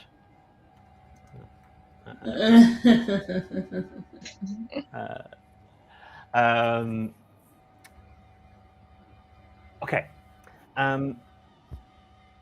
Theron, you were looking for a child being chased by 3 guards. Bill has to have said that for a reason. And Emily, I have a joke. I will send it to you on Discord afterwards. I can't say it out loud right now, but I have a joke for that, and it's very funny in my head and very bitchy. But I will send it to you afterwards. You're looking. There's a lot of kids running around the place, and in this, and as you also there are so many stalls, and you even recognize some goods from Shure, you recognize some sea glass, and this would make sense because so many people come to Varan to sell wares, to sell things that they gather from other parts of the kingdom. There's a luxury in these items now. So now, in the last 52 years, ever since the lasting dark. And getting your hands on them, getting your hands on these, and they're very simple. But getting your hands on them is so much harder. But in all of this, Firin and Inez, you both, without saying it to each other, your eyes both land on a similar kind of area. There is there's a Harangan woman stood next to a large cart filled with fruit, and there's an overhang of like dried herbs hanging down from it, and she's talking to a customer. You see she's got this, she's this dusty sort of chocolate colored fur and very short little ears. She's quite stout of a figure, and she's wearing a penny apron. And what you both kind of draw your eye to, and for Firin, you were watching the kids. A child just falls in front of her and starts wailing. He face plants into the cobblestones in front of her, and just starts wailing. And immediately she bundles whatever she had in her hands into the customer's hand. She takes the money, and then she kind of goes to the kid. And a couple of people come round, and you're also like, oh God, I should probably go help that kid. He's about to be chased by guards. Or maybe he was being chased by guards and that's why he's fell. Inez, you see the scene unfold, but you see the fuller picture. And you've seen this ensure that kid's just the distraction. And at the back of the cart, you just see two pairs of hands reaching up over from the other side and grabbing at the fruit and pulling at stuff. And there's just kind of a whistle. The crying stops, and the kid, it's a small half-elven boy, gets up, kind of wipes away tears, and just books it through the market. Oh. Did you see that? Yeah, I don't know where that is. Is there a parent or guardian for that kid? Like, I might go chase after him and see if he's okay. Bill said to stick to a mission. How does the stall holder look now that the kid has booked it? She it's the thing of when the kid gets up, and she kind of helped him up, but he got up a lot faster. And you just see her, she kind of looks back at the stall, and she's not an idiot. She knows stuff is missing, and her shoulders just slump. And she just kind of goes back to the stall, and she starts kind of arranging stuff to kind of fill in the space where some of the fruit's gone. I think because it's in eye shot of the Lure shop. Emporium. Thank you very much. Yep. It's an emporium. She was mean to me. It's a shop. Sorry, it's so hard to get out of Marianne's persona. I think Inez wants to go and talk to the stall holder and just go, oh my goodness, I saw everything. You okay? Oh, lovey, look, you're very kind. And she kind of looks to it. It's a regular occurrence. I can't believe I've had the wool pulled over my eyes again. And she kind of brushes one of her ears out of her face as she says it. Can I interest you in some pickleberry? And she kind of points to the stall. Oh, I mean, I would love to, but I actually don't have any money. But I suppose I had been sent here to look into some of the crime and the rise of crime that had been going on in the area, and I wanted to understand, has this been going on for very long?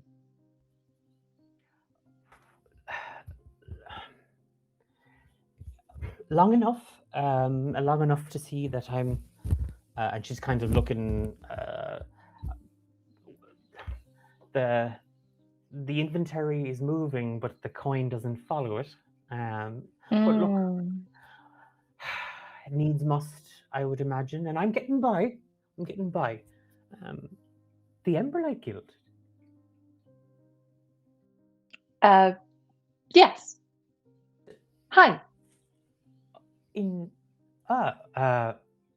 About my stall. No, just wanting to support the community. Oh, here, and then she just palms a little pickleberry into your hand. Oh, well, thank you. I'll share this with my friend. Look, they don't mean a lot of harm. I'm worried. I am worried for them. That they don't look like they're doing very well themselves either. No, and if that witch in that shop has her way, she'll have this place cleared out, and they won't have anywhere to go, and God knows what'll happen to them. Has this market been here very long? The way that she made it sound like it was almost brand new. Well, some of the creators are new, and she points to some of the stalls. But we've made room, we've moved, we've bunched up. This market's been here for a very long. I've been at this stall just as long as she's been in there, hawking her bric-a-brac. Can't help but chuckle at that. She puts another pickleberry in her hand. I appreciate the difficult personalities that you have to contend with to sell your wares. I don't know where they're going, and she kind of looks to you, and she gives fear in the eye as well. But they're my stall's here, and there's a small street behind us. Okay. If they're harmless, but I worry for them. They can't go down this road. I heard that there's a community hall being set up soon by the church. Have you heard anything about that? Oh, yes, the Church of the Vale, isn't it? Yeah, perhaps there could be a youth center or something for them. A place for them to go? That's not a bad idea. Well, mind you, they've tried to get them into school. Oh. That didn't take. To no avail? Oh, well, okay, what's there to learn when the world's ending around you? I guess you can't really blame them. You're awful quiet. Oh, yes, and there's waves. Can I just say that Fearon did try run after the kid? Okay. Yep. But, I'll make it quick, and probably saw him maybe turn to that street behind. I guess I would assume. I can do a check on that if you want. But lost him, so he's come back. So he's just a little bit out of breath, and he was just like, "No, I'd actually really like to be a volunteer at a community center. I think I could really steer these kids in the right way." Inez just passes over some of the pickleberry. Oh no, he won't like that. Here, have this, and she puts she puts literally it's like a walnut into your hand. Oh, I don't have any coin on me. I couldn't. Would you stop? It's just a single walnut. Oh, okay. Sure. Yes, and he crushes it with his hands because he is an orc, and eats it. Yeah. Oh, do you know what? This would be great with a little bit of olive oil, fried up in a pan, a couple of herbs. You've got a lot of herbs. Yeah.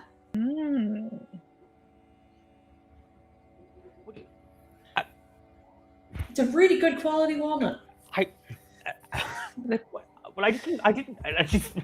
didn't grow them. But I like the. I've never really. He's a creative spirit. And with the children, if you. I tried following them. I did my best, but they just well, they're very fast and they're very young and they're able to get into the smaller places and she just kind of gestures to that side street again. So, do they have like guardians? Well, I'd hope. If they do, I'd hope they're better taking care of them than they are right now. No, Nice. I've seen them now the last couple of weeks. They're one of many in the city, as you all know. I know, but they seem to be gathering here an awful lot. There's 4 of them. Four. Do you know their names? Oh, I don't. I did try and stop and talk to them, but they ran. Okay. Now that you say it, I heard one of them talking to the well. To the well. I thought it was a bit mad, but I've seen Was worse. Was there somebody or something in the well? No, just water. Just water. Just water. Okay. Okay. Where's the well? And she points. It's further north. You remember the path that you had come in, and Marianne's shop was on the left-hand side. It's deeper into the market. You can go.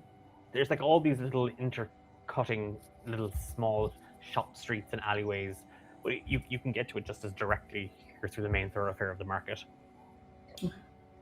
Okay. Well, let's go check it out in it. I think that's what we're here to do, and we'll come back and report back and let you know. Yeah.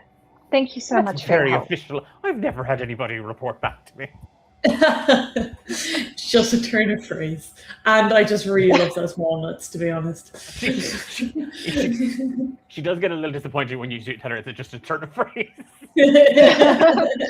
But yeah, she turns back to the stall and she kind of goes back to fixing it and dealing with some of the customers. Thank you for your time, and thank you for the berries. And thank you for your time. Should we tell Bill? Can we see Bill from where we are? I know he's still back for that case. You can see the shop, but you can't see Bill. Okay. Should we leave a note? Like an unfindable note? No, like taped to the door. Yeah. Let's leave a note. Yeah? Okay. Yeah. Do we want to go to the well or the alleyway? I think the alley. Let's try the alley. No, yeah. With the well, it might be more conversational. Yeah. Like, we just happen to be here. We're at the well. We like water. And like maybe it's easier to find than like turned left up an alleyway. Yeah. I think so. Okay.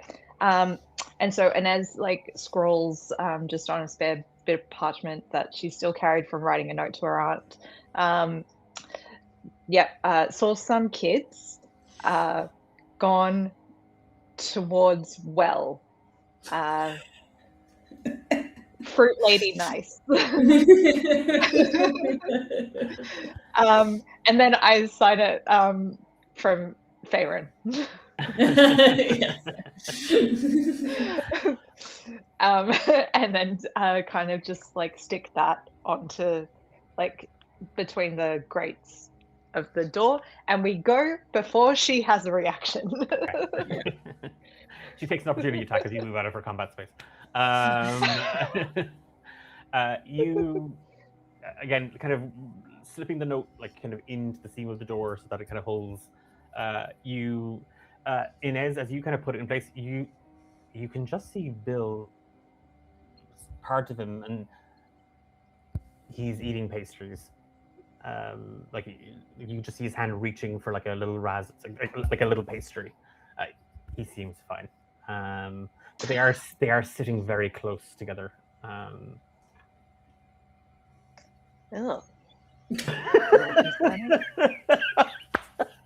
I'm gonna give that inspiration. It was concerning when I heard it described. It was concerning when I saw it.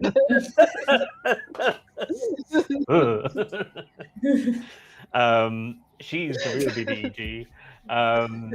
Okay, in the market's quite busy here. It's kind of where the nestle of the most of the bigger shops and little offices and businesses operate out of, and some of those taverns. But as you drift kind of further away from the Velour Emporium, again, it does become kind of more like that's an inn. There's obviously some flats or something there. Further up, you can see this large communal well. And you do see like there are kind of benches around it. There's buckets and ropes kind of tied off of it. But the two of you do spy some of the kids. Some of the kids are. There's a bunch of kids kind of leaning over the well, kind of just looking down into it. Hey, what's I'm just talking to like see who picks up out of the kids, but what's going on? Nothing. And he's about 12 or 13, a human boy with kind of just this mop of very messy brown hair. He's wearing pretty much rags. It's a well. Okay. Tap Want in. some water? There's Favorite. a bucket right there. You can or give me a gold piece and I'll get you the water. Fear's That's gonna okay. Fear's gonna try step in like Steve Buscemi with the skateboard, and kind of put his hand on the kid's shoulder and be like, "I'm not gonna give you a gold piece, but I'll take that bucket," and he'd lead instead to get it. No, not this one. It's not. One of the other buckets, obviously, because we're using this bucket. Oh, right, no problem. Yeah, no worries. But I can't make you roll for perception. something on this. special about this bucket? You just hear, Bren, hurry up! Coming from the well. Oh, Brent, the Bren. well is talking to you. No, it's not. I'm not Bren. And like the others, the other two kids run. Is Brian attempting to run? He's holding the rope with the Okay. Let me help you with that, man. And he grabs the rope. No, get your own bucket. I'm just gonna help you because your mate's in there, and it'd be good to get him out. And like he's gone red in the face and he's kind of spitting his words. Would you just? It's none of your business, mister. And he's pulling the rope, like he's not letting it go. So you're gonna have to give me an athletics check to pull it from his hands. Yeah, okay. I'm going to cast Resilient Friendship as I go to steady Farron and Grant help. You also get a D4 of temporary hit points, which I'm sure will come in handy here for you. I'll add them. Cool. 11. It's enough to wrestle the rope out of the hands of the child. Yeah. What are you gonna? Neil, get out of there! Hey, Neil! And Fearon starts to kneel while still pulling the rope. What? I'm not. What's going on down there? What can you see? You don't sound like Bren. Yeah, we're helping. Oh, okay. We're new. He found us. Bucket. I keep telling them it's cold down here. Are you living there? The well. Yeah. No, I can just hold my breath in the water. Oh, me too. Did my mom send you? No. Okay. Who's your mom? Never mind. That doesn't matter. I like to know that you have one though. Thanks. Can I get the bucket now, please? Has the bucket come up to surface yet? Yeah, Theron has the bucket. You pulled it up. What's There's in it? a bunch of fruit. There's a coin purse. There's a heavy silver-looking, it looks like a little jewelry box almost, or something you might hang some necklaces off of. It's mostly food. Like that coin purse only has about 3 or 4 gold in it. Like it's not like a heavy bag, and that little silver cabinet, it doesn't look particularly well made or crafted.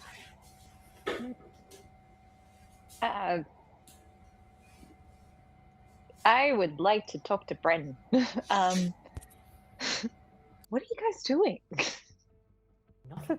What is this junk? If it's Do you junk, live here?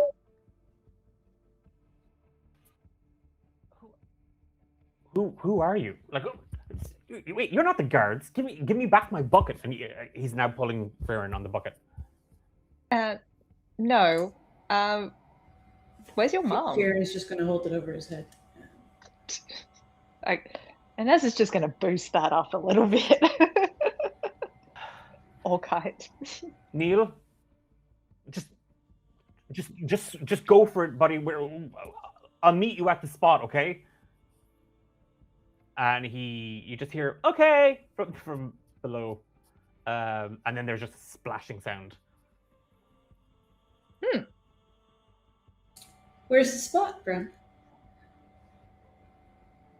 Yeah, like I'm gonna tell the two of you. If you're not gonna give us the Tell you bucket, what. that's fine. Ooh. I think that's Tenda. Yeah, I think so. She's muted, or they're muted. So.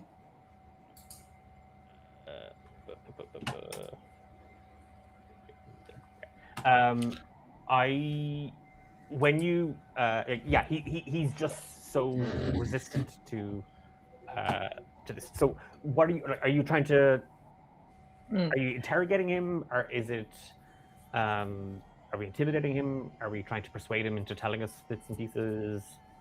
I think for me at least anyway, it's persuasion.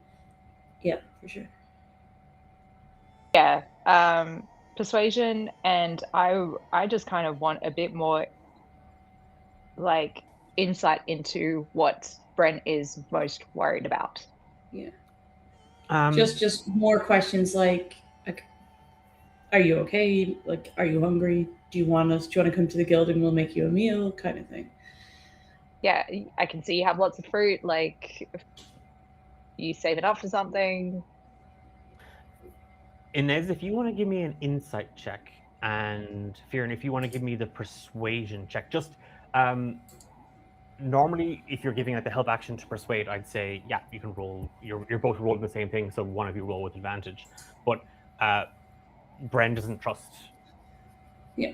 You, so it's not going to be at advantage at all. So it's a straight persuasion check and a straight insight check, just to see whatever he shares, Inez, how much of it actually.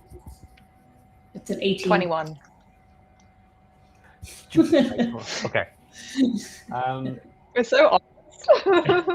It's Farron, it's when you offer him the meal, when you offer to like and you see his face kind of squirrel up for a second. You don't look like those do-gooders from the church. Look, we're just I'm trying to take care of everybody, okay? And I know we're not supposed to steal. My pop told me that, but what else am I supposed to do? Look, I'm sorry, okay? But that old hag in that shop, she doesn't need that. He points to the little silver thing. I just... And his stomach just, you hear it just kind of audible, like, pangs of hunger as it rolls. That's a lot. That's a lot on you, Bryn. I think I'm gonna make a suggestion. You can let me know if you agree with it or not. All right, and there's no pressure either way. We're gonna give the fruit back. We're gonna give the coin purse back. Whatever you took from the lady, you keep. And we're gonna take, if you want to, you and your buddies and whoever else. All right, we're gonna take you to the guild. You can have my dinner. Inez, I'm sure you can spare yours. We'll bring it outside to you. We'll all sit down in the chat. We'll have a good meal, and we'll figure out a better way to do this, and a better way you can look after yourself and your family. Entirely up to you what you want to do. Inez, are you... anything you want to add, or... Yeah, I suppose with my insight on that comment about do-gooders from the church, do I get the sense that he's like actively avoiding them, or they're just kind of pests that are at the periphery? You rolled the 21, wasn't it? Or the 18? Yeah, the 21. Okay. It's both. Okay. Yeah. If I get the sense that... I know that's not probably the most clarifying, but it is that thing of like, oh, they probably are just being pushy, but there's something more behind it. There's a... Yeah. It's one thing to be kind of pestering the kids to, like, we can help. Clearly, this boy does not trust the people that have been trying to get them to help. Yeah. To help them. Yeah. And given her own meeting of the ones that are here, I think she understands that, and will say, look, I we're not here to push you towards any kind of light, okay? But yes, I agree. Perhaps there is a warmer meal than the one that's here. If we bring all of this stuff back, and you can keep the silvery thing, if you like, as a trinket, then we can head back towards the guild and perhaps have a heartier meal and talk about how to keep you all safe, and maybe see if any of your parents are still around, if they are nice and they can help, but only if you want to. I'm not trying to make you do anything you don't want to do. Well, aside from this, yeah. With the... oh gosh, I can't wait for Theranos to come back from this mission and find out what the two of you have done.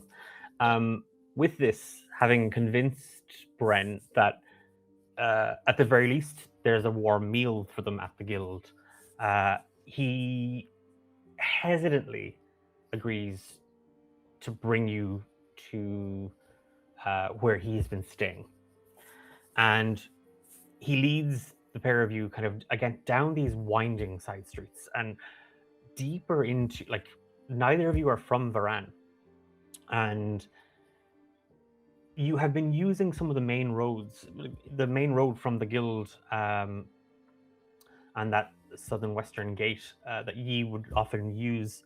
That's kind of what you know.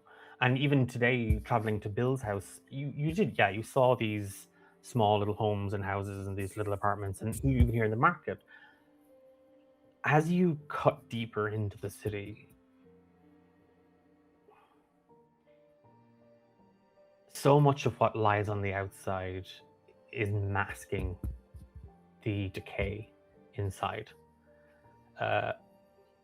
A couple of streets away from that main marketplace, it's just poverty. It's people barely hanging on and clinging to the edges of it. And a little deeper in, you come across, Bren brings you to the side of a half-collapsed building, and pulling away some debris, he leads the pair of you inside, and immediately you just hear like the quiet whispers of children. And 34 urchins look up to the pair of you, and Bren promises them a hot meal. That's all it is. That there's nothing else at the end of this. It's just food. They're not from the church. They're not. And a very eager, very wet water ganassi boy comes running up to you, Inez.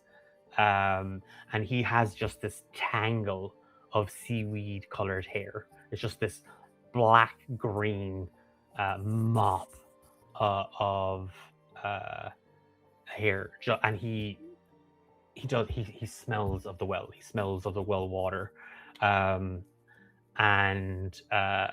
he just kind of puts his hand out to shake yours. And I know I don't live in the well, and he kind of. But also, where's your mum? You said you had a mum there. And he points to one of the older girls in the crowd, and there's an older wood elf girl. She's about the same age as Bren, and you lead 34 urchins out of this. I thought there'd be 4. No, 34, not 4, 34. Just on the way out, Inez turns to Bren and maybe the wood elf. Do you take care of all these kids? Yes. Raise them? Well, we feed them and we protect them. We protect each other. You can't tell anybody where we're staying. Of course not. No, we won't. But we will ask for whoever wants to come with us. And can I just look around and make sure that I've spied? Is there any loot that looks like it's from the Emporium? Yeah, there's some tat that definitely belongs in a window. Tell you what, if we return one of those lost items without giving a face to any of you, then we may be able to keep her at bay. Bren looks at the wood elf girl, and what do you think, Kaylee? And she kind of just shrugs. I know it doesn't look like buy much. it anyway. Yeah, it's she's like no one's buying it. We've been trying to sell it for ages. It makes sense to. So yeah, Bren goes over and he handles it, and like there's a moment here where you're expecting him to get a shock, but he does something with his hands. He seems to kind of run his fingers up along kind of. It is again. It looks like a little figurine set under. What the word has gone for? You know those little. Often see them in parks. It's like a little.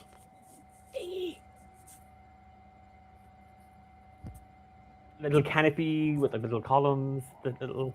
A gazebo? A gazebo. Thank you. So I was going to say a trebuchet. I was like, that's not a trebuchet.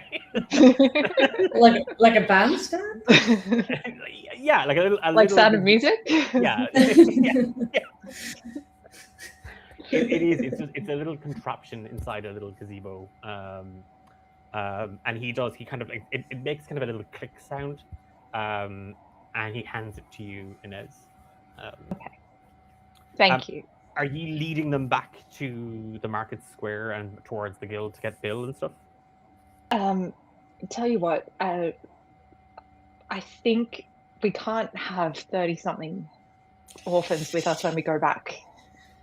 Okay, how about I will slowly walk them towards the guild, and you go get Bill and catch up with us. We won't be going fast. It's 30. It's 34 children.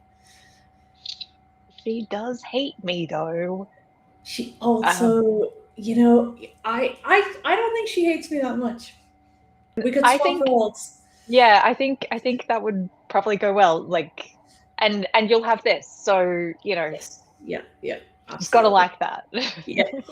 100%. Absolutely. All right.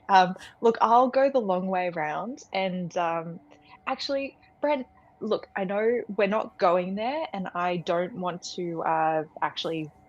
I agree with you. I don't really want to go near where the church's headquarters are. But if we pass it in the street, would you mind pointing it out to me, just so that I know where they are?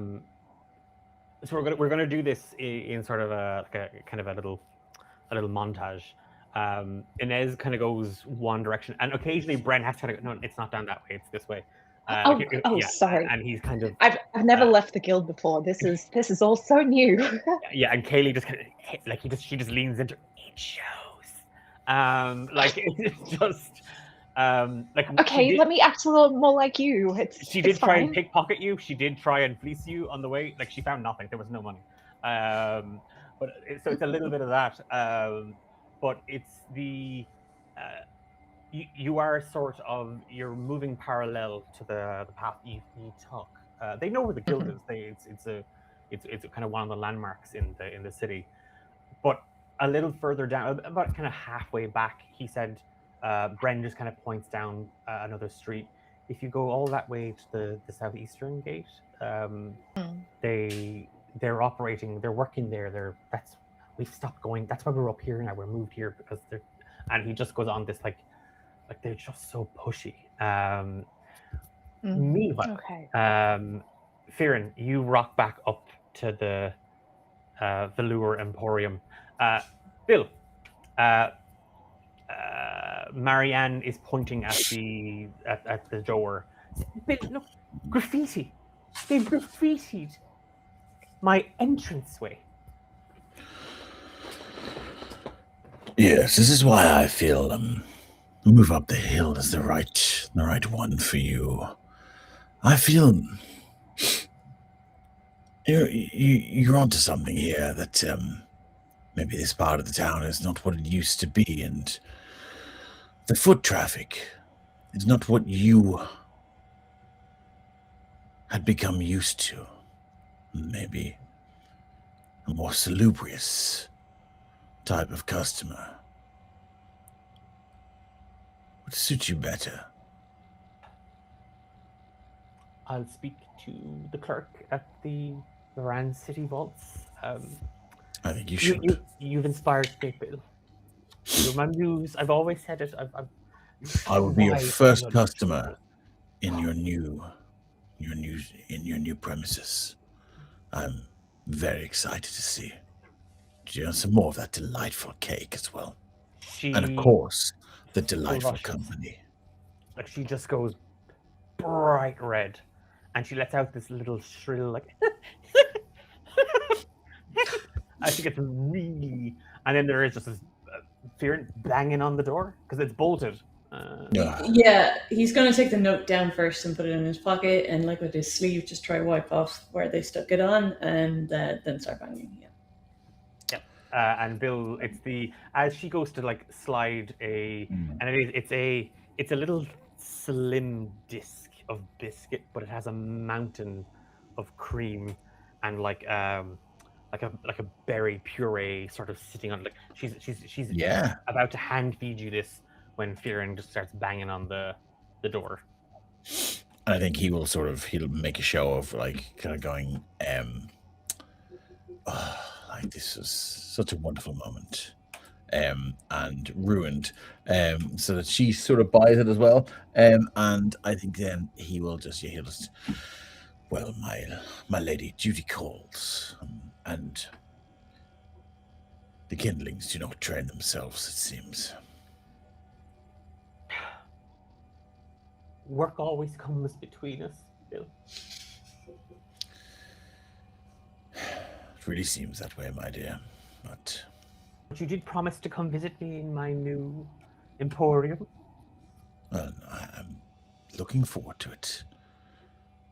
Bated breath. You go to the door. Theron is standing there with this weird cage gazebo thing with a little figurine inside it. Ah. This is new? Can she hear us? Like, are we in earshot? She's standing kind of at the doorway to the office.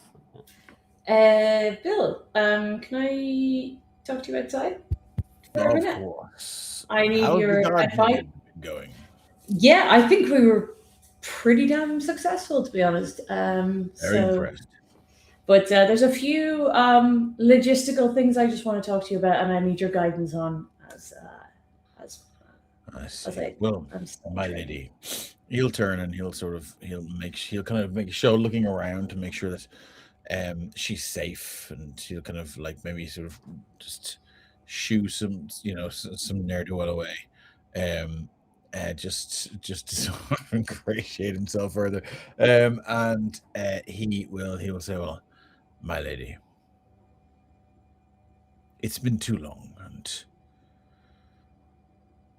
I look forward to our next meeting in more salubrious premises. She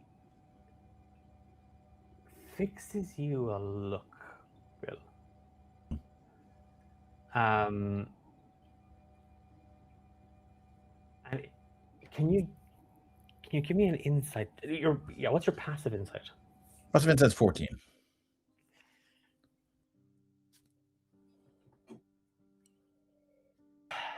She smiles at you. Mm-hmm.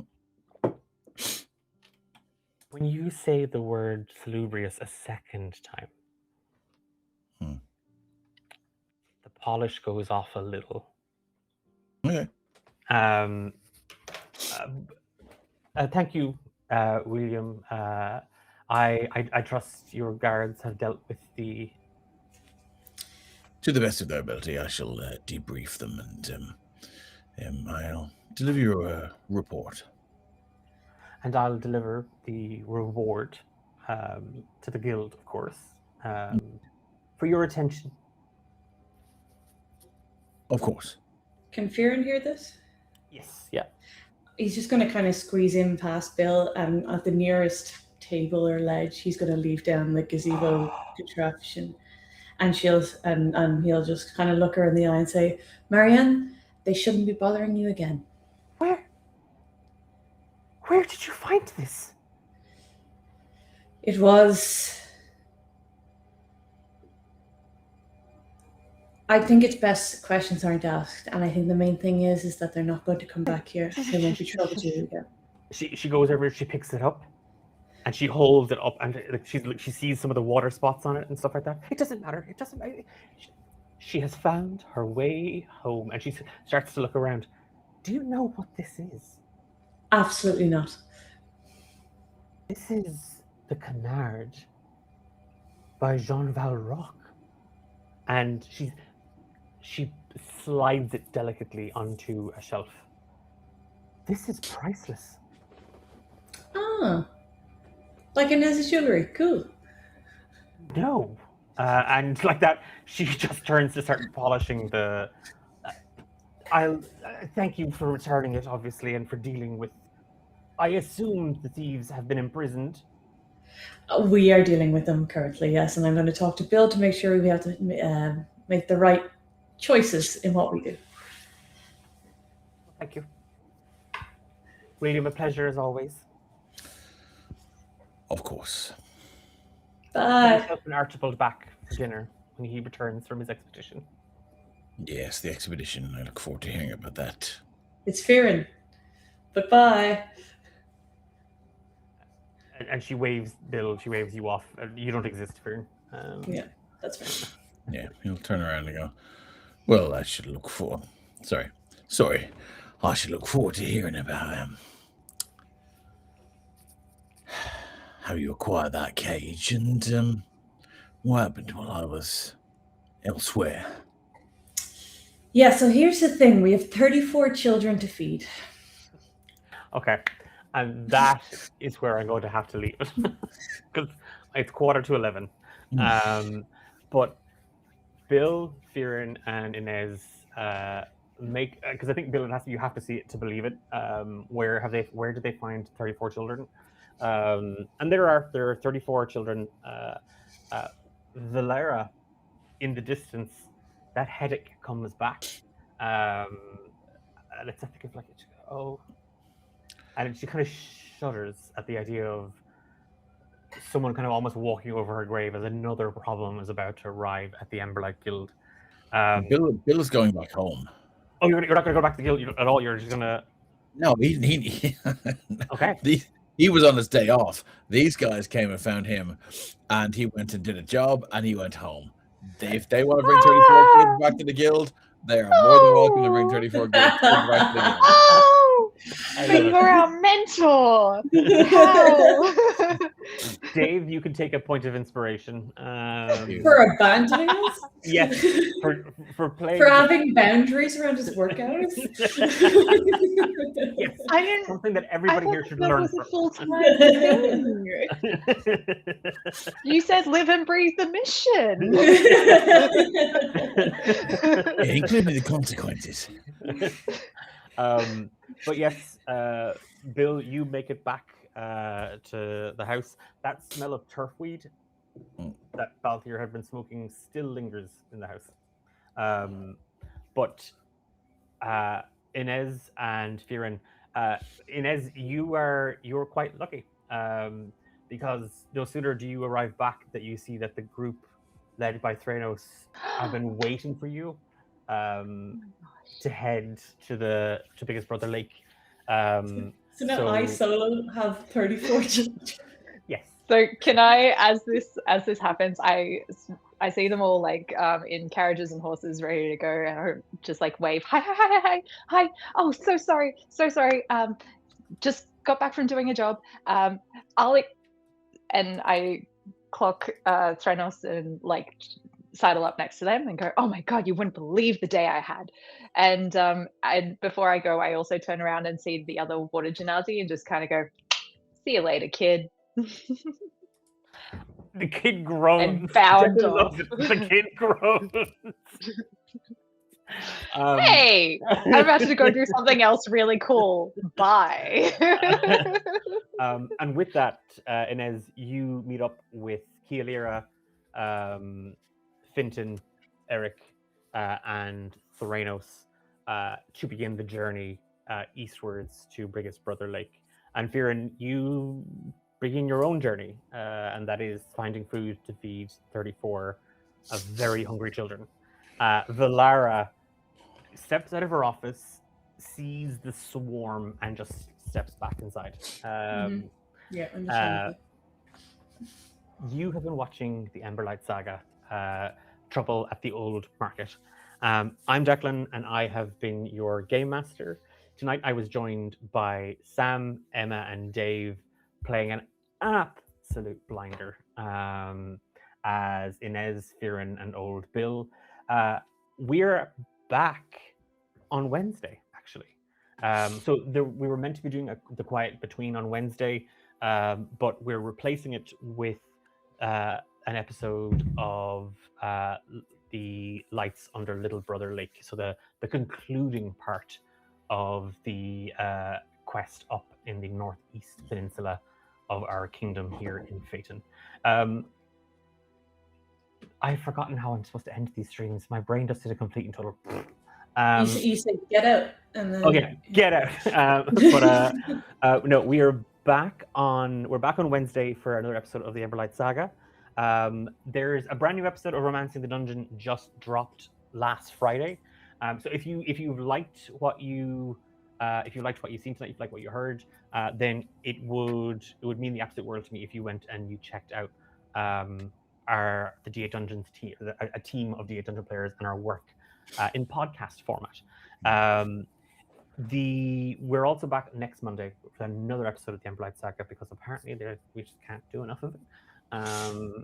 Apparently, there's 2 new shows in the works as well. Two new shows in the works. Rise and Roll, which is a Saturday morning cartoons inspired TTRPG. Pick a system, run a system, and just run it like an Acme cartoon and see what happens. And then they are one shots. they're all one shots. Yeah. Oh, cool. Yeah. That's really cool. And Are you DMing, Devin? Or? no, God, no. I'll be killed if I do anything. I'm not allowed. Sorry, it's not that I'm not allowed. That's the wrong way to paint a picture of my husband. I just think it's not. The old ball and chain I heard you say earlier. You know what? He's not going to watch this. It's fine. And we're also I'm back on Wednesday, then I'm back on Monday, but we're back next Thursday for Random DMs, Curse of Strahd. And if you haven't caught that, all of the videos from the VOD are up on our YouTube channel at the moment. We're 5 different DMs are running 5 very different versions of Strahd, and it's a lot of fun to see it as it hands over to different DM each session. And then that's it. Oh, sorry, one last thing. We're in the middle of organizing D8 Dungeon Drive 2026. It is our annual TTRPG fundraiser that we have been doing for the last couple of years. There is an expression of interest form doing the rounds at the moment. You can catch it on most of our socials. You can catch it on the D8 Dungeon Discord. I've just dropped a link to that in the chat. We are looking for DMs. We are looking for players. We're looking for volunteers. We're looking for people to sponsor prizes.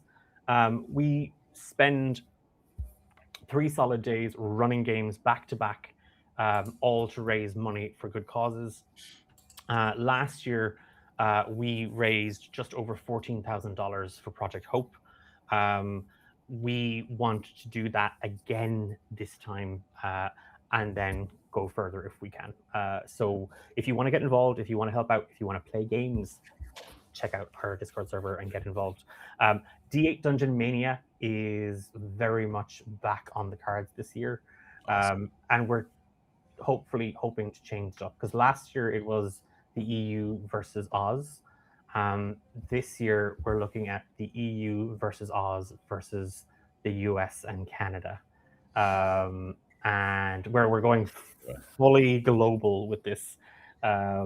So if you want to participate in that, if you want to enter your character as a champion into the D8 Dungeon Mania tournament, then by all means, you can check that out in the application form as well. Okay, I've kept these wonderful people too late, so I'm going to shut up.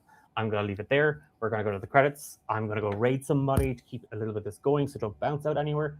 But also, Declan, thank you for putting all the work you put into this. I don't have to do anything. I don't have the amount of work you put into Emberlight, so we really appreciate you. Yeah, it's beautiful. Y'all make it easy. Peace. What was that? Why never do that? Bye. Peace.